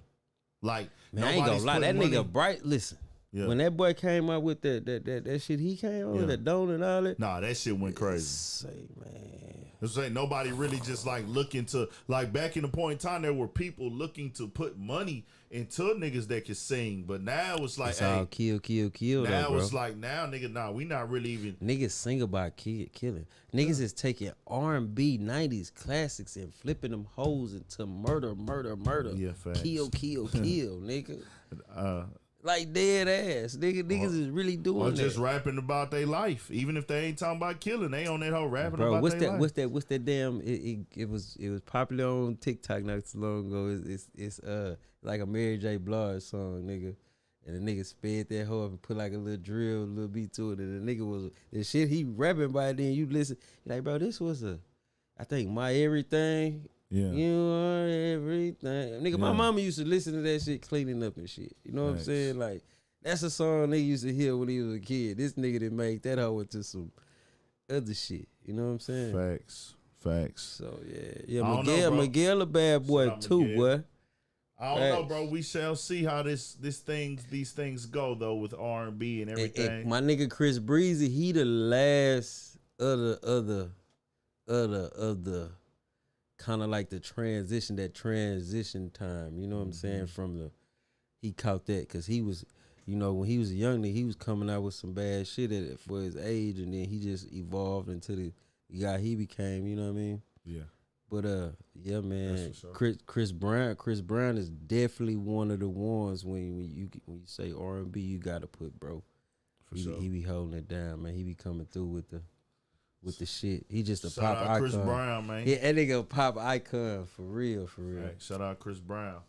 So, man, another discussion that came up that I thought was interesting was this Rock Nation conversation that DJ Drummer was having, and it was on the podcast of Rory and Mal podcast, and they were talking about it. And DJ Drummer, that was a real good interview, bro. I know some podcast people, and I'm not saying that I'm a nigga that niggas need to shout out. I know it's a thing in some of these games, and they might not know me, might do know me. Some podcasts do, some podcasts don't. Personalities, but some people will never be able to. They just won't even acknowledge other podcasts. I don't have a problem with shouting out another podcast. I'm not saying you got to, but I watch different podcasts. So Rory and Mal had an interview with DJ Drummer that was dope. Where he was breaking down a lot of shit. And he spoke on how Rock Nation like kind of put a campaign together to make them look bad in that Uzi situation. Remember when Uzi was talking about freedom and he said, bro, like, nigga, we from the culture, like, nigga, I'm a DJ that been on this shit since a kid, DJ Don Cannon, and he said they other guy, like, nigga, we came in this shit together, nigga, like, nigga, we been going through the mud with this music shit. He said, nigga, we didn't work with all the artists. Nigga said we didn't caught a RICO charge from the feds doing music. No, facts. So to kind of put us out there like we bad for the culture and using that as a campaign for Uzi and shit, he was like, man, I really wasn't feeling. He said, ain't no beef, it ain't no problems. But I was like, damn, bro, that nigga got a point. Like, to me, it felt like, bro, he really got a fucking point. Like, that is terrible for people to kind of do when it's like, nigga, this is our investment, this is our artist, and we trying to do what's best for his career. But at the same time, we got the people with the team and this group, this management company, they actually you know what I'm saying? Shout out to that boy 1501, man, Carl Crawford, man. Yeah, like even with him, like I was gonna say, sounds like the same argument. That's why I brought it up. That's why I brought it up because argument, he's saying like, bro, they putting us out there in the media and on the internet, and he said like, bro, it's no bad blood. We got everything understood. Uzi, they rock with Uzi still, but he like, bro, they really made it seem like, nigga, we on some like just dogging the artists out, and they made this whole little campaign look like made us look bad, and he was just like he wasn't really understanding, and I was like, bro, that is really how this shit be going in the media, bro. You can really create a fucking narrative, and like if you know, like I know, like looking at Megan and Carl, I don't know every single detail in a case or their situation, but I can understand how Carl Crawford be feeling sometime because a nigga like us seeing firsthand the investments that went into his label and team, you know, nigga, he done made his bag off baseball already. Thanks. This rap shit is just like a second part of his life type of thing where, hey, I want to invest in this music in the second part of my life. You know what I'm saying? Right. So that type of shit right there be crazy as fuck, man. But I don't know, dog. That shit just kind of stood out to me. I think y'all should check that clip out. It's very entertaining. Very, very just informal thing and good conversation. Also, that Young Berg interview on the Math Hoffa podcast. Shout that out too, bro. I've been meaning to check on a couple of them clips, that bitch is great. Yeah. He breaks down the transformer chain. Okay. How everything went down, how that shit was not even for him. Like that fight and all that shit happened because of Cap One.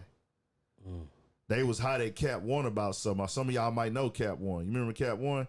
Yeah, that shit was for Cap One. He said Cap One was the big homie. Somebody he like looked up to, idolized, and things like that. He was like, he was the OG, but he said he kind of took the role as his hype man. And he was like, bro, these niggas got on my ass because of something he had did when we went to Detroit. And he said, nigga, they dogged him out. And he was like, fuck. But I remember reading that in the magazine, how he lost his record deal with DMX with his mom, and she sent him out to boarding school. He talked about how bad that boarding school was and all types of shit. It's a great interview. Y'all check those clips. I don't think they dropped the full thing yet on Math Hoffa though, but that's that, man. I want to also talk about too, bro, the Louisiana rapper, Autumn, canceled his show in Atlanta because only 85 tickets sold. He decided not to go.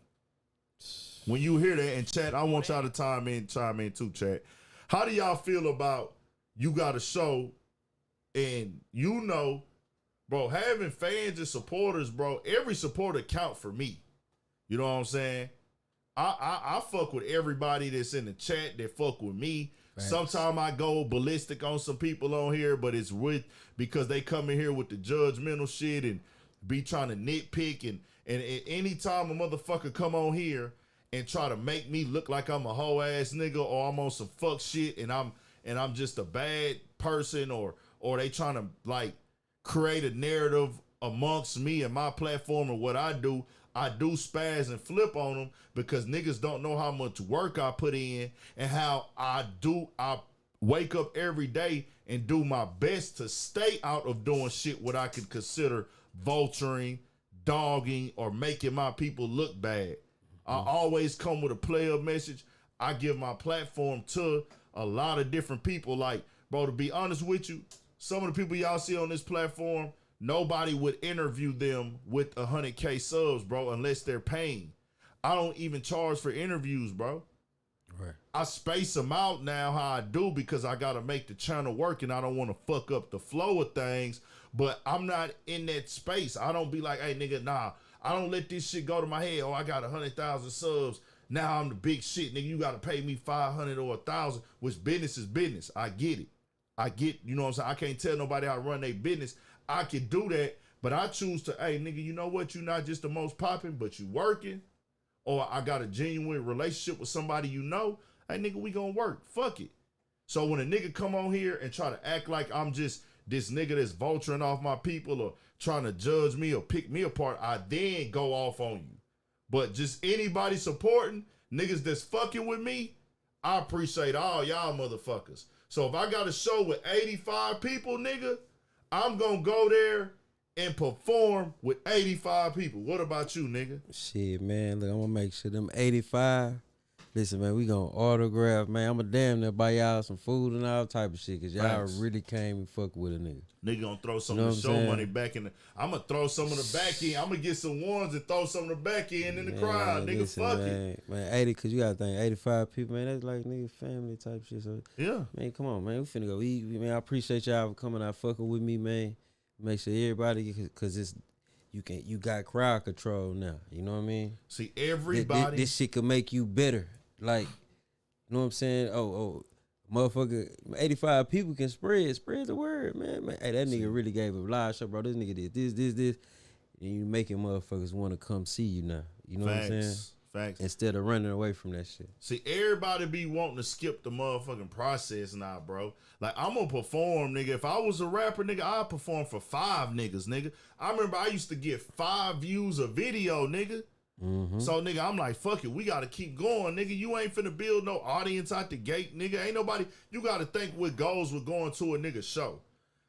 Nigga got to wake up, got to get dressed, got to put gas in his car, not to mention pay for the ticket, got to pay for parking. It's a whole lot of Standing shit. In line, got to stand in line, security, all be on type his of feet, shit. nigga. You got to be thankful for any motherfucker that come to your show, bro. Like, niggas be for skipping the process of this shit. I remember seeing Travis Scott performing South by Southwest and nobody was there. Nigga, I remember 2014 South by Southwest, nigga. Young Thug was performing and nobody knew his fucking song. Nobody knew the song, nigga. I'm talking about he's jumping on stage up and down, everybody standing still. But Young Thug rocked that crowd like, hey, nigga, I'm that star. And these niggas now, everybody's so caught up in social media, wanting to have a certain look and certain image. Oh, I'm too good or too good for this. That's why you niggas don't be lasting, bro. No, that's why niggas don't be lasting, man. Get out your own motherfucking way. Nigga, I remember when Wiz Khalifa was performing at the small room at South by Southwest. I mean, not at South, at Warehouse Live, nigga. That nigga performed in that small room at Warehouse Live, nigga. Like, it was small as fucking there for an artist that's on his level now, nigga. Like, nobody, bro, I'm talking about that whole like a one little small stage and probably hold 100 people total. Like you say, niggas want to skip, man. They want to skip the process, bro. And all you do is gonna make the news for something bad, bro. That's why it's like, nah, nigga, stay firm and grind and work in this shit, dog. So, one thing I want to talk about too before we got to the sports, bro. I was talking about the most influential all around rappers in the game. You know what I'm saying? Because I was listening to the new Peasy album. Shout out to Peasy. That's a bad motherfucker. I was jamming that motherfucker, and I was just like thinking about like Chief Keef and just all these other rappers. Because like at this point in time, Detroit has became a super influential like sound and group of artists, because there's so many of them motherfuckers to, man, they's like an influential impact in rap, because everybody kind of like fucking with them niggas and kind of using a little bit of their sound to a certain extent, a lot of different people. But I was just thinking about like your Chief Keef, bro. Like Chief Keef is one of the most influential rappers of all time.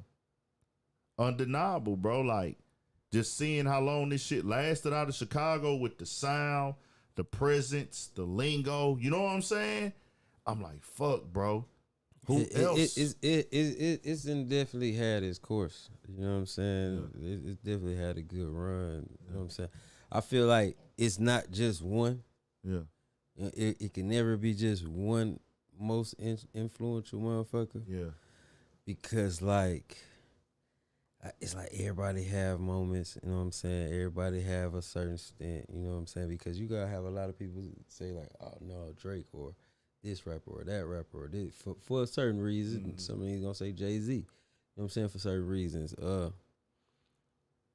But it's like evolving in hip hop, bro, is just like a beautiful thing, you know what I'm saying? And if you know, you know what I'm saying? Because this shit evolved from where it evolved from, and these young niggas ain't doing nothing but carrying the torch, bro. Mm-hmm. You know what I'm saying? So the influence, like I ain't gonna lie, like I would say the most influential rapper. I'm just saying some of them. Like I can't put it on I'm one just nigga. saying like you can't put it on. I just say Chief Keef is one of them now though. He definitely under 30. He definitely did. He definitely did. Chief Keef just turned 27. But you gotta understand the influence. The influence is a part of a culture that brings a lot of death and shit. You know what I'm saying? His whole, it is, and it's not his fault. Yeah. You know what I'm saying? Like, I mean, like you can't blame this shit on the nigga. He just talking about what he's talking about, doing what he's doing. Yeah. But that shit brung on a lot of death. You know what I'm saying? Mm-hmm. 30 years from now. Yeah. Chief Keef moment in time, you know what I'm saying, is gonna be capitalized about death. You know what I'm saying? That like 30 years from now, nigga gonna remember the era of death. You know what I mean? So like, he one of them niggas for shit show. He came and he I guess I'll be looking at it too. Like I don't even like. Of course, that's a part of the drill scene. You know, drill scene is gang bang music to a certain extent.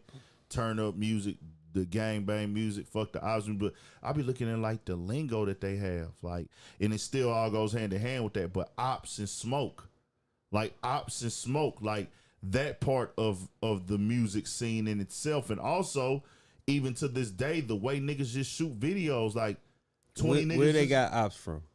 That's them. No, where did they start using ops from? What do you think? What you mean ops? What you mean? Like what do you think start making them say, "Oh, my ops, this my opposition"? Oh, that was their lingo, but they brought it to music and brought it to social media, and then that then started a wildfire of everybody using ops because of the internet. Made it to where everybody pick up everybody lingo. So when they would say, "Hey nigga, we got smoke, nigga," them niggas don't want smoke, nigga. We got smoke with them niggas. Hey nigga, I got smoke with you, boy. Nigga, it's smoke, nigga. Cause when niggas start that shit, all like I say, them niggas gonna be remembered 30 years from now, deaf. But it's like ops and true. But I say like ops and all that other shit really has become such a motherfucking pop term now, where you not even talking about death, but it's just such an influential term that people will say somebody they op and, oh man, it's my op, nigga. They not even really. Like, nigga, we ain't even at each other's neck like that. Call of Duty. I knew it. Yeah. I just ain't want to seem like a dumbass. Yeah. I was like, man, I could have swore that shit came from off a game, really. Yeah. Cause them niggas gamers for real. Yeah. Internet Twitter niggas. Yeah. They is for sure. You know what I'm saying? But they used it as opposition. Waka Flocka first person to say it in a song. Is that a song? I don't know. I heard Chief. Well, let's be clear, bro. Their culture is the one that catapulted it. It don't. If somebody always says something before somebody always used the word first. But who culture was it a part of? It's a part niggas of grew up under a nigga. It's part of their everyday culture. And Op was not part of Atlanta everyday culture or Georgia everyday culture because Waka's actually a little bit outside of Atlanta. I think Riverdale. That wasn't a part of their everyday culture. My ops. Like, nigga, they wasn't always on that. So ops is like a thing in Chicago. That was their lingo. Well, he said it. They've been saying that shit since the 90s. I don't know. But I just know. I'm just saying. I just wonder what made I listen to every culture of music. I listen to every single culture of music, and they were the first ones as a culture. Every rapper was saying. They all rapped the fucking same when they came out. They just had a different little twist. They had a different little twist where, like, okay, Chief Keef rapped like this. The other niggas he was beefing with, they rapped like this, but it was still like the same producers, the same kind of like. So the most influential motherfucker in the game, though, of all time, I don't know who. I couldn't say. I would say Lil Wayne all around. All around, just all. I say Tupac. Tupac. Yep. Yeah. I mean, Cause all them niggas get something from this nigga. You can have a regular conversation, not even talk about rap and quote shit that he's talking about in life. Mm-hmm. He said shit 25, 26, 27 years ago that's still relevant to this day. Yeah. You know what I'm saying? The nigga had a whole song, nigga, that came out fucking 20-something years ago, and that bitch came back and did platinum because it fit the narrative of a problem with George Floyd and all that old type shit. When I say influential, nigga, we talking about style, earrings in the nose, tattoos, all that. We talk. If you want to talk about style, you want to talk about the way how a nigga gotta have this character when they delivering their music. You know what I'm saying? It's a lot of shit, fashion, all that. You know what I'm saying? Everything that these niggas doing right now. Everything. Yeah, even back then, you had other rappers mimicking that shit when it was going on. How many more motherfuckers we had after when he died that people was comparing that nigga to? Yeah. Got a point. Niggas still say Pac name gonna ring bells forever, man. That nigga a legend. It's just so many, Jay-Z had his influence. Everybody had a moment that ran the game. And I'm just like speaking in terms of in my time of me living. You know what I'm saying? A nigga living, if you had 10 years of influence on this game, something you brought to the game, you are already a legend. Thanks. So Chief Keef has 10 years. He came in this bitch at 16. He 27 now. Jay-Z most definitely had 10 years of influence from, fashion statements, music, image, controlling the music sound. Lil Wayne had 10 years of influence, you know what I'm saying? From the growing the dreads, the tats in the face, the blood gang banging, you know what I'm saying? But the auto-tune, the rock star this fashion. Nigga ain't even have 10 years. Who? The nigga Pac ain't have 10 years. No, he didn't. So Pac is up there as one of the most influential. So Kanye West has had over 10 years of influence just in fashion, sound, music, conversation, a face, a factor, a thing. Of course, Drake is up there. Mm-hmm. People don't really look to Drake for image and everything. Just more of like, hey, you control a part of the conversation of the culture and music and everything like that. And there's several others. You know what I'm saying? Gucci Mane, of course, most definitely one of them ones. It's several others for shit show. Yeah, man, niggas had they highlight reels, man, for shit show. It's just like a good game. Niggas gonna have they highlight reels for shit show. So man, see what Twan talking about too. Tweezy, man, you still in the chat, man? Let me know, boy. I've been seeing him up in that motherfucker, man. Yeah, AZ was a bad motherfucker too. Yeah, AZ, he got some classic shit. Y'all naming some good rappers now. We fuck with them niggas, We know what's up. We fuck with AZ. But we talking about who like niggas. We ain't talk. See, when I say influence, I wouldn't even just talking about music. Right. See, that's why I was. Look, bro, niggas got a whole fucking. It's a bro. You can take a class on Tupac, bro. You can get a fucking. You know what I'm saying? You go to college and they got courses on this nigga in schools and shit. Yeah. Oh yeah, he say yes indeed. Hook him up on. Hey, call, bro. Shit. Call the phone, Torn. Call my line. He on the Bluetooth. Yeah, that man had some shit. Sugar Hill, Whoop.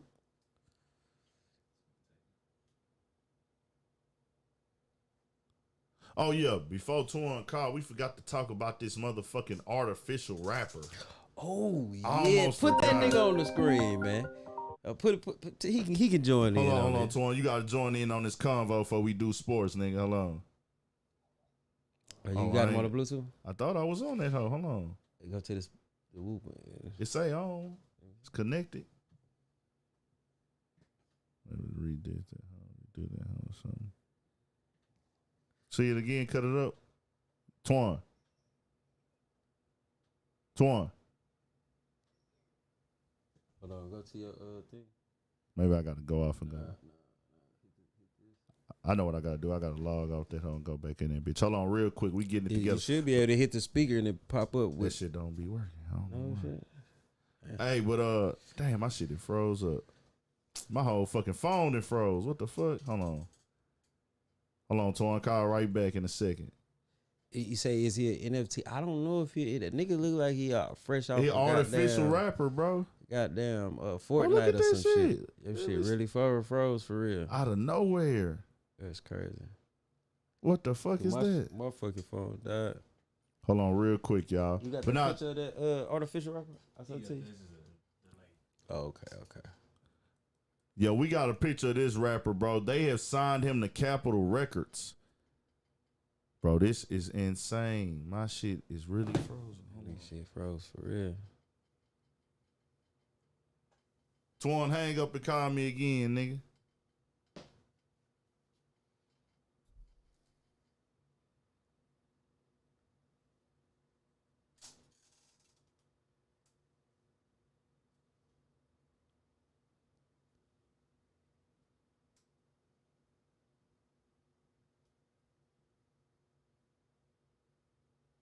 You on there, bro?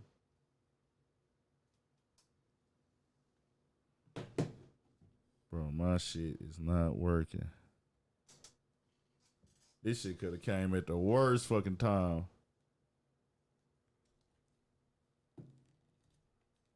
Maybe if I put this bitch on the charger or something, it'll... You got your charger over there, Pete? Put that bitch on there real quick. See if that hoe make it. I just put mine on that, man. My shit was dead than he bitch. I'm just trying to see if this hoe gonna do something. But nah, okay, this the artificial rapper, y'all. And Telling y'all, I want to be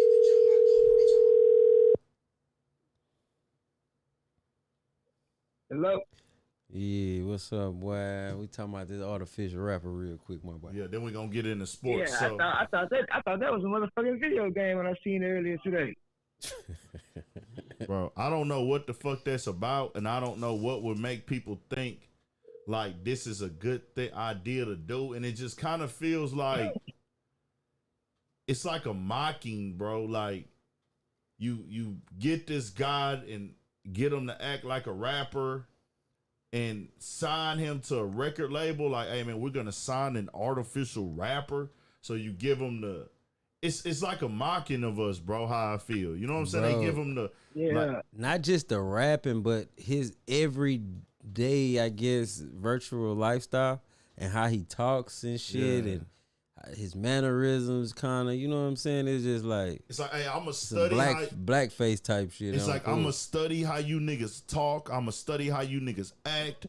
I'm a study how you niggas move, how you niggas dress, how y'all wear y'all hair. And I'm going to have him come in here and we're going to put a fake voice on him and we're going to use y'all cadences, y'all deliveries, and we'll give him a record deal and just market this as a form of music to the people. But that boy say, wow. I call this I put a hibachi in my whoop de whoop. I call this my hibachi. Yeah. Shit like that. He's Like, in bro, the back I of had to look it up, bro. I got on a nigga TikTok and I'm just scrolling before we started, and I was showing bro them. It just like he say, it's just kind of like, damn. So you a nigga in the virtual world, bro. You. And my whole thing is, I ain't gonna lie, I ain't gonna bro. say you a nigga. You just it just weird, bro. I ain't gonna lie, bro. If this white dude that this virtual artificial intelligence nigga is standing next to, if he the one that's controlling that nigga, bro, your lyrics is limited, my nigga. Nah, The nigga, for real. his lyrics is limited with me, nigga, cause we see you. I'm gonna check some shit, bro. Like, for real, like, you don't get to speak through him, nigga. Like, ain't none of that going on, nigga. Nah, nigga, I don't give a fuck. Capitol Records, whoever running that show, nigga. If that white dude that's standing next to him, if that's his handler, this artificial intelligence artist, Bro, them lyrics, they never have a soul. hey, that nigga lyrics is limited, my nigga. All that old hibachi, his movement is limited. You only got so much to work with, my nigga. You got to keep it clean, my boy. Like, his shit really need to be Say, PG. throw me a shrimp, daddy. Yeah. What the fuck? Nah. Yeah, I that gotta shit send over. you this shit, cuz. For real, this That nigga shit- on that hoe tripping. That shit over, bro. We ain't nah. That nigga see, got a gold hand, look, big chain on. You know what I'm Nah, saying? that nigga, he got the whole little swag, the whole little Lingo down. Nigga hairstyle, everything. He look like one of them Russian, like, this nigga that studied us like some Russian fucking trap rappers. like they didn't studied us like some motherfucking science projects, bro. Put old boy back up there real quick, Pete.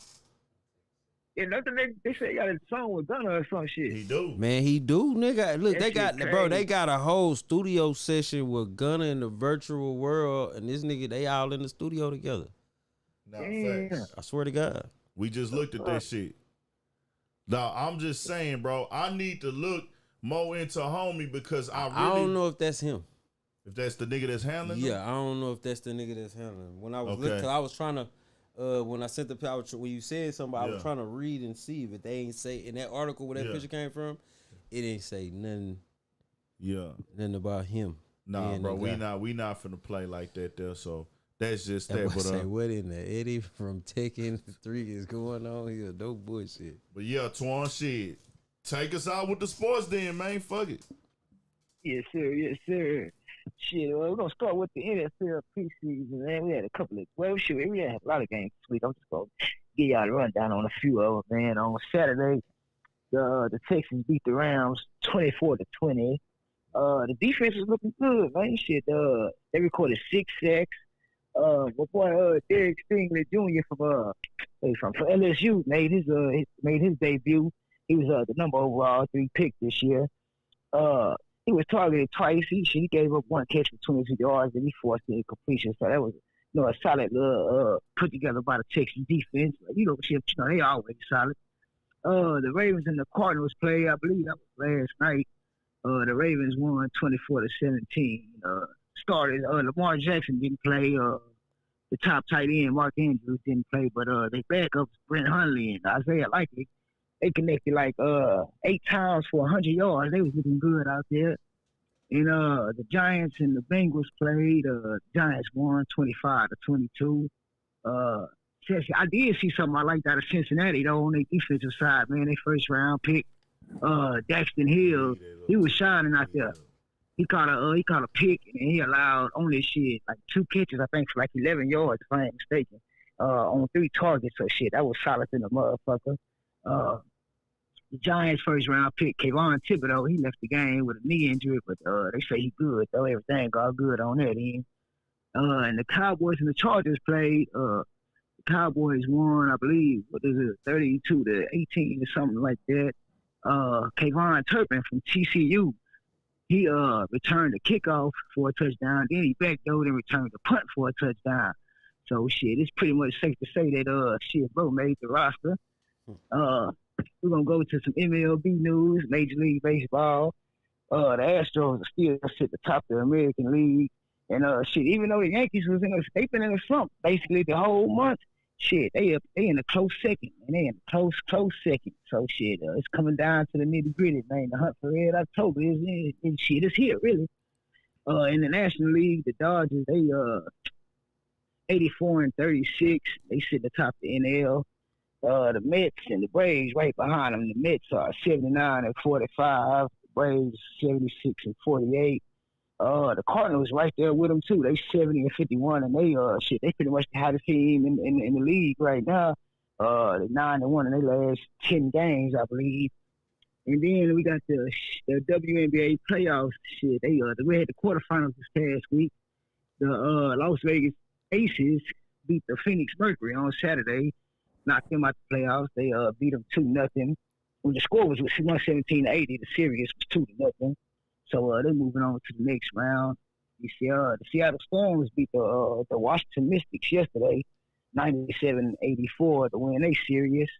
Shout out to Sue Bird for the Seattle Storm. Man, she became the oldest player in WNBA history to record a double-double, not a WW, a double-double. She had 18 points, 10 assists, something like that. Yeah, she went off. She did her best shit. Tomorrow we got the Chicago Sky and the New York Liberty. They're gonna be playing the semifinal game. And the Dallas Wings and the Connecticut Sun are going to play the day after, which is Wednesday. And and some NBA news, man. Shout out to Udonis Haslem, bro. He got his contract signed with the Heat, got his extension or whatever. He's gonna be the third player in NBA history to play 20+ seasons for the same team. And the other two are late great Kobe Bryant. He played 20+ seasons with the Lakers, and then Dirk Nowitzki. He played 20+ seasons with the Mavericks. Man. So shout out to them fellas, man, on goddamn having a solid career in one spot, man. And yeah, sir, that's a major shit. Really, if you think about it, it's hard to play 20 years for one team, especially in the NBA. That shit really like a little easier in the NFL, but in the NBA shit, that's some tough shit to do. So shout out to them fellas, man. And shit, that's really about it for the sports this week. We'll have some more next week. Got the college football season coming up. Northwestern and Nebraska play, I believe, this upcoming weekend. I believe it's this Saturday. Nebraska and Northwestern. So man, shit, y'all ain't doing shit. Make sure y'all check that out. Yeah, for shit show. Yes, sir. Yes, sir. Shout out to Twan, man. Hopefully be back next week, man. The sports going crazy, about to be turned. Hey, man, shout out to you popping out last week too, man, on the sports, man. Oh, man, I appreciate the support. Yes, sir. Yes, sir. Sports going crazy, man. I'll probably go to an Astros playoff game too this year. I gotta hit one. I ain't never been to no baseball playoff game. I gotta go to one. I've been to a couple of baseball games, but I never been to an actual playoff game. Yeah, I went on and bought me some gear to wear to that motherfucker because I said I was going to go to the playoffs. I ain't been in a long time. Yeah, they definitely going to be in that motherfucker. Yeah, I said I'm going this year to one for sure because, man, it be turned to one. I know you probably ain't never been on that scene. Like, after them games is over, like on a Sunday, nigga, or like a Wednesday night, nigga, it be going down over there in that Midtown. Everybody be popping over there. East is the whatchamacallit is on East Downtown. The Minute Maid, but to go to Midtown right across the way, so you'll start seeing people on Gray Street at all the bars and shit. They be having all their Astros gear and shit on. I remember one time Altuve was at Cyclone Anaya's at that motherfucker one time after the game. Shit. Hell yeah. Jose. Me and my boys at Cyclone Anaya's and Altuve was in that motherfucker. Oh, Altuve, old player, man. Yeah, nigga was in there motherfucking chilling, man. So now I'm gonna pop out for sure this year the playoff game, nigga. Astros keep doing y'all shit. Pittsburgh Steelers, we'll see what they gonna do for Twan this year. We gonna see what they looking like they gonna do something, man. I hope they got down. The defense gonna be stiff. The defense always stiff. The offense looking pretty good though. From what I've seen so far in the preseason, man, I like what I'm seeing from the boys. Najee Harris, shit, Mitch Trubisky gonna be our starter. I ain't mad at that. I ain't mad at that at all, man. Yeah. I wish he going in and take care of business and shit. We'll be all right. Facts. Shit, then Treese got the Packers, so we waiting to see what the Packers gonna do for Treese. Yeah, man, we ain't too much worried about them suckers, though. She be promoting the fuck out the Packers, dog. Okay. She really a Green Bay cheesehead. Don't they got a bar out here over there off Beltway? Y'all been up there? Nah, don't tell her about it. Yeah, they got a Packer bar out here, dog. That motherfucker off the Beltway over there by Humble and shit somewhere. I want to say that's the Packer bar. Oh yeah, I'm gonna take her to check them up. I think it's over there, bro. Y'all probably have to get like on Facebook to find it. But you know they got the bars. I know the Raiders the Raiders got a Raiders, bar. nigga. They be having shit like I know that. The Raiders, I know that bitch be turned up. Yeah, they got a bar out here. It's over there. They used to be off 290. I don't know where they be at now, but they used to be off 290. I don't know if people really know that like that's a thing. You know, where they have their meetups.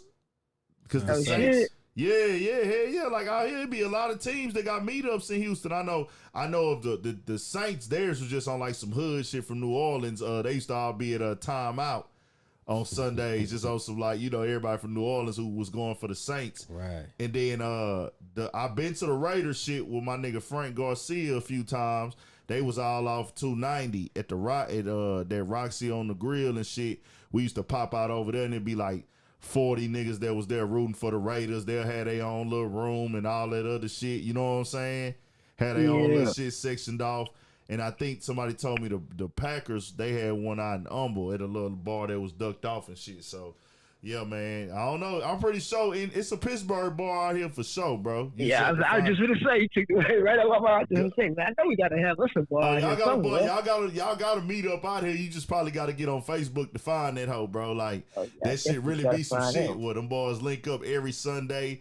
And I remember sometime they'll be like, nigga, we going out here this weekend to watch the game, and all the motherfuckers will go and shit. Like, oh yeah, that's my type of crowd. Yeah. They follow the team. They banging the team. But no, man. Trying to knock a nigga head off. Nah, for shit show. Nah, shout out to Twan though, man. Yes, but sir. What I was saying, bro, I read a little bit more up on the guy. You got him on there for us, Pete? If you put him up on there real quick, I want to emphasize. The little chicken dude. The what? The little chicken dude. Yeah, the little. That's what he looked like. He looked like one of them old Tekken Street Fighter characters. Yeah, him. Facts. What's his name? M.N. what? F.N. what? Mecca. F.N. Mecca. So I'm gonna say it like this, bro. You know, it's gonna come off as something like, oh, you looking too much into it, you looking too deep into it. When you bring up shit like this, bro, and you get to like, you know, people start saying, oh, you complaining, you tripping. But do niggas like, maybe I'm just looking too deep into it. Y'all tell me, bro. I want y'all to look at this shit and look at this image of this and what it says in the write-up, bro. Cause they got him labeled as an influencer, rapper, and a sneakerhead. Facts. Oh, okay. He's rapping. He's sitting in the back of the Maybach of the car, eating hibachi, calling it hibachi. What he say, hibachi or some shit? Yeah, I got this for my hoes. I call it hibachi. That's what he said. I need to That's know. what he said, man. Hell no. I need to know. Whenever this comes back up on the screen, we're gonna wait a little bit till he pop back up. Gotta let the delay come through. Cause I got some questions, bro, and I need to really. I think he on there. You don't know, okay. I got some questions for this dude right here, bro. FN Mecca. Who is controlling this nigga, bro? And y'all gonna say this shit sound racist. Christopher Trevor. Is that nigga controlling him? Or is he just that he did an interview with him? He you know, when you click on that. Yeah. Do they show who's controlling him? They don't show him. I guess that's gonna play a big part in what a nigga think about him. This place is and the shit he's saying. And this place is Atlanta metropolitan area. Oh, so it's a black dude controlling him? No, they got a nigga and a white boy right here. So I don't know. Okay. I don't know, but yeah, go what you was finna go. Okay, so I don't know for sure. We can't find out is it somebody black controlling this nigga. I doubt it.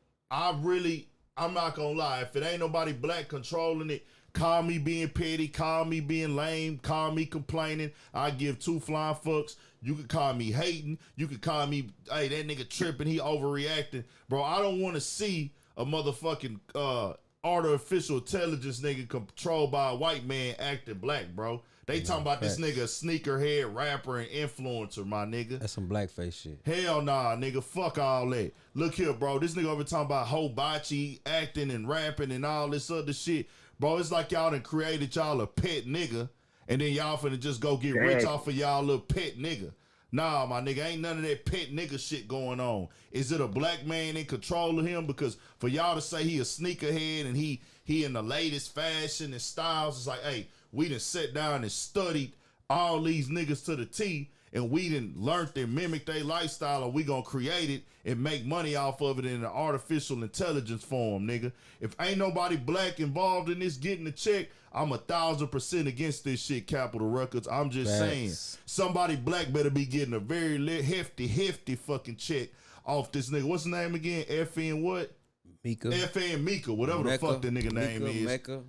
From they got a whole thing. They say this motherfucker. This nigga got an interview. This nigga got a real interview, bro. They say this nigga from Salt Lake City, Utah. And, oh man, they don't like no niggas out there. Bro, they got a whole write up on this nigga. They got an interview, bro. Nigga, I never in my life met a nigga from Utah.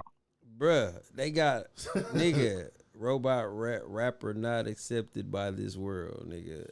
That's what his bio. What the fuck? Hey, we got grease for that nigga. And the he from the wrong place to be acting like a nigga. Hell, that's Utah, what I'm the saying. last place I They don't even really like niggas in Utah, as far as I know. I'm just saying. Fuck on, man. We ain't fucking around with that shit. Fuck all that.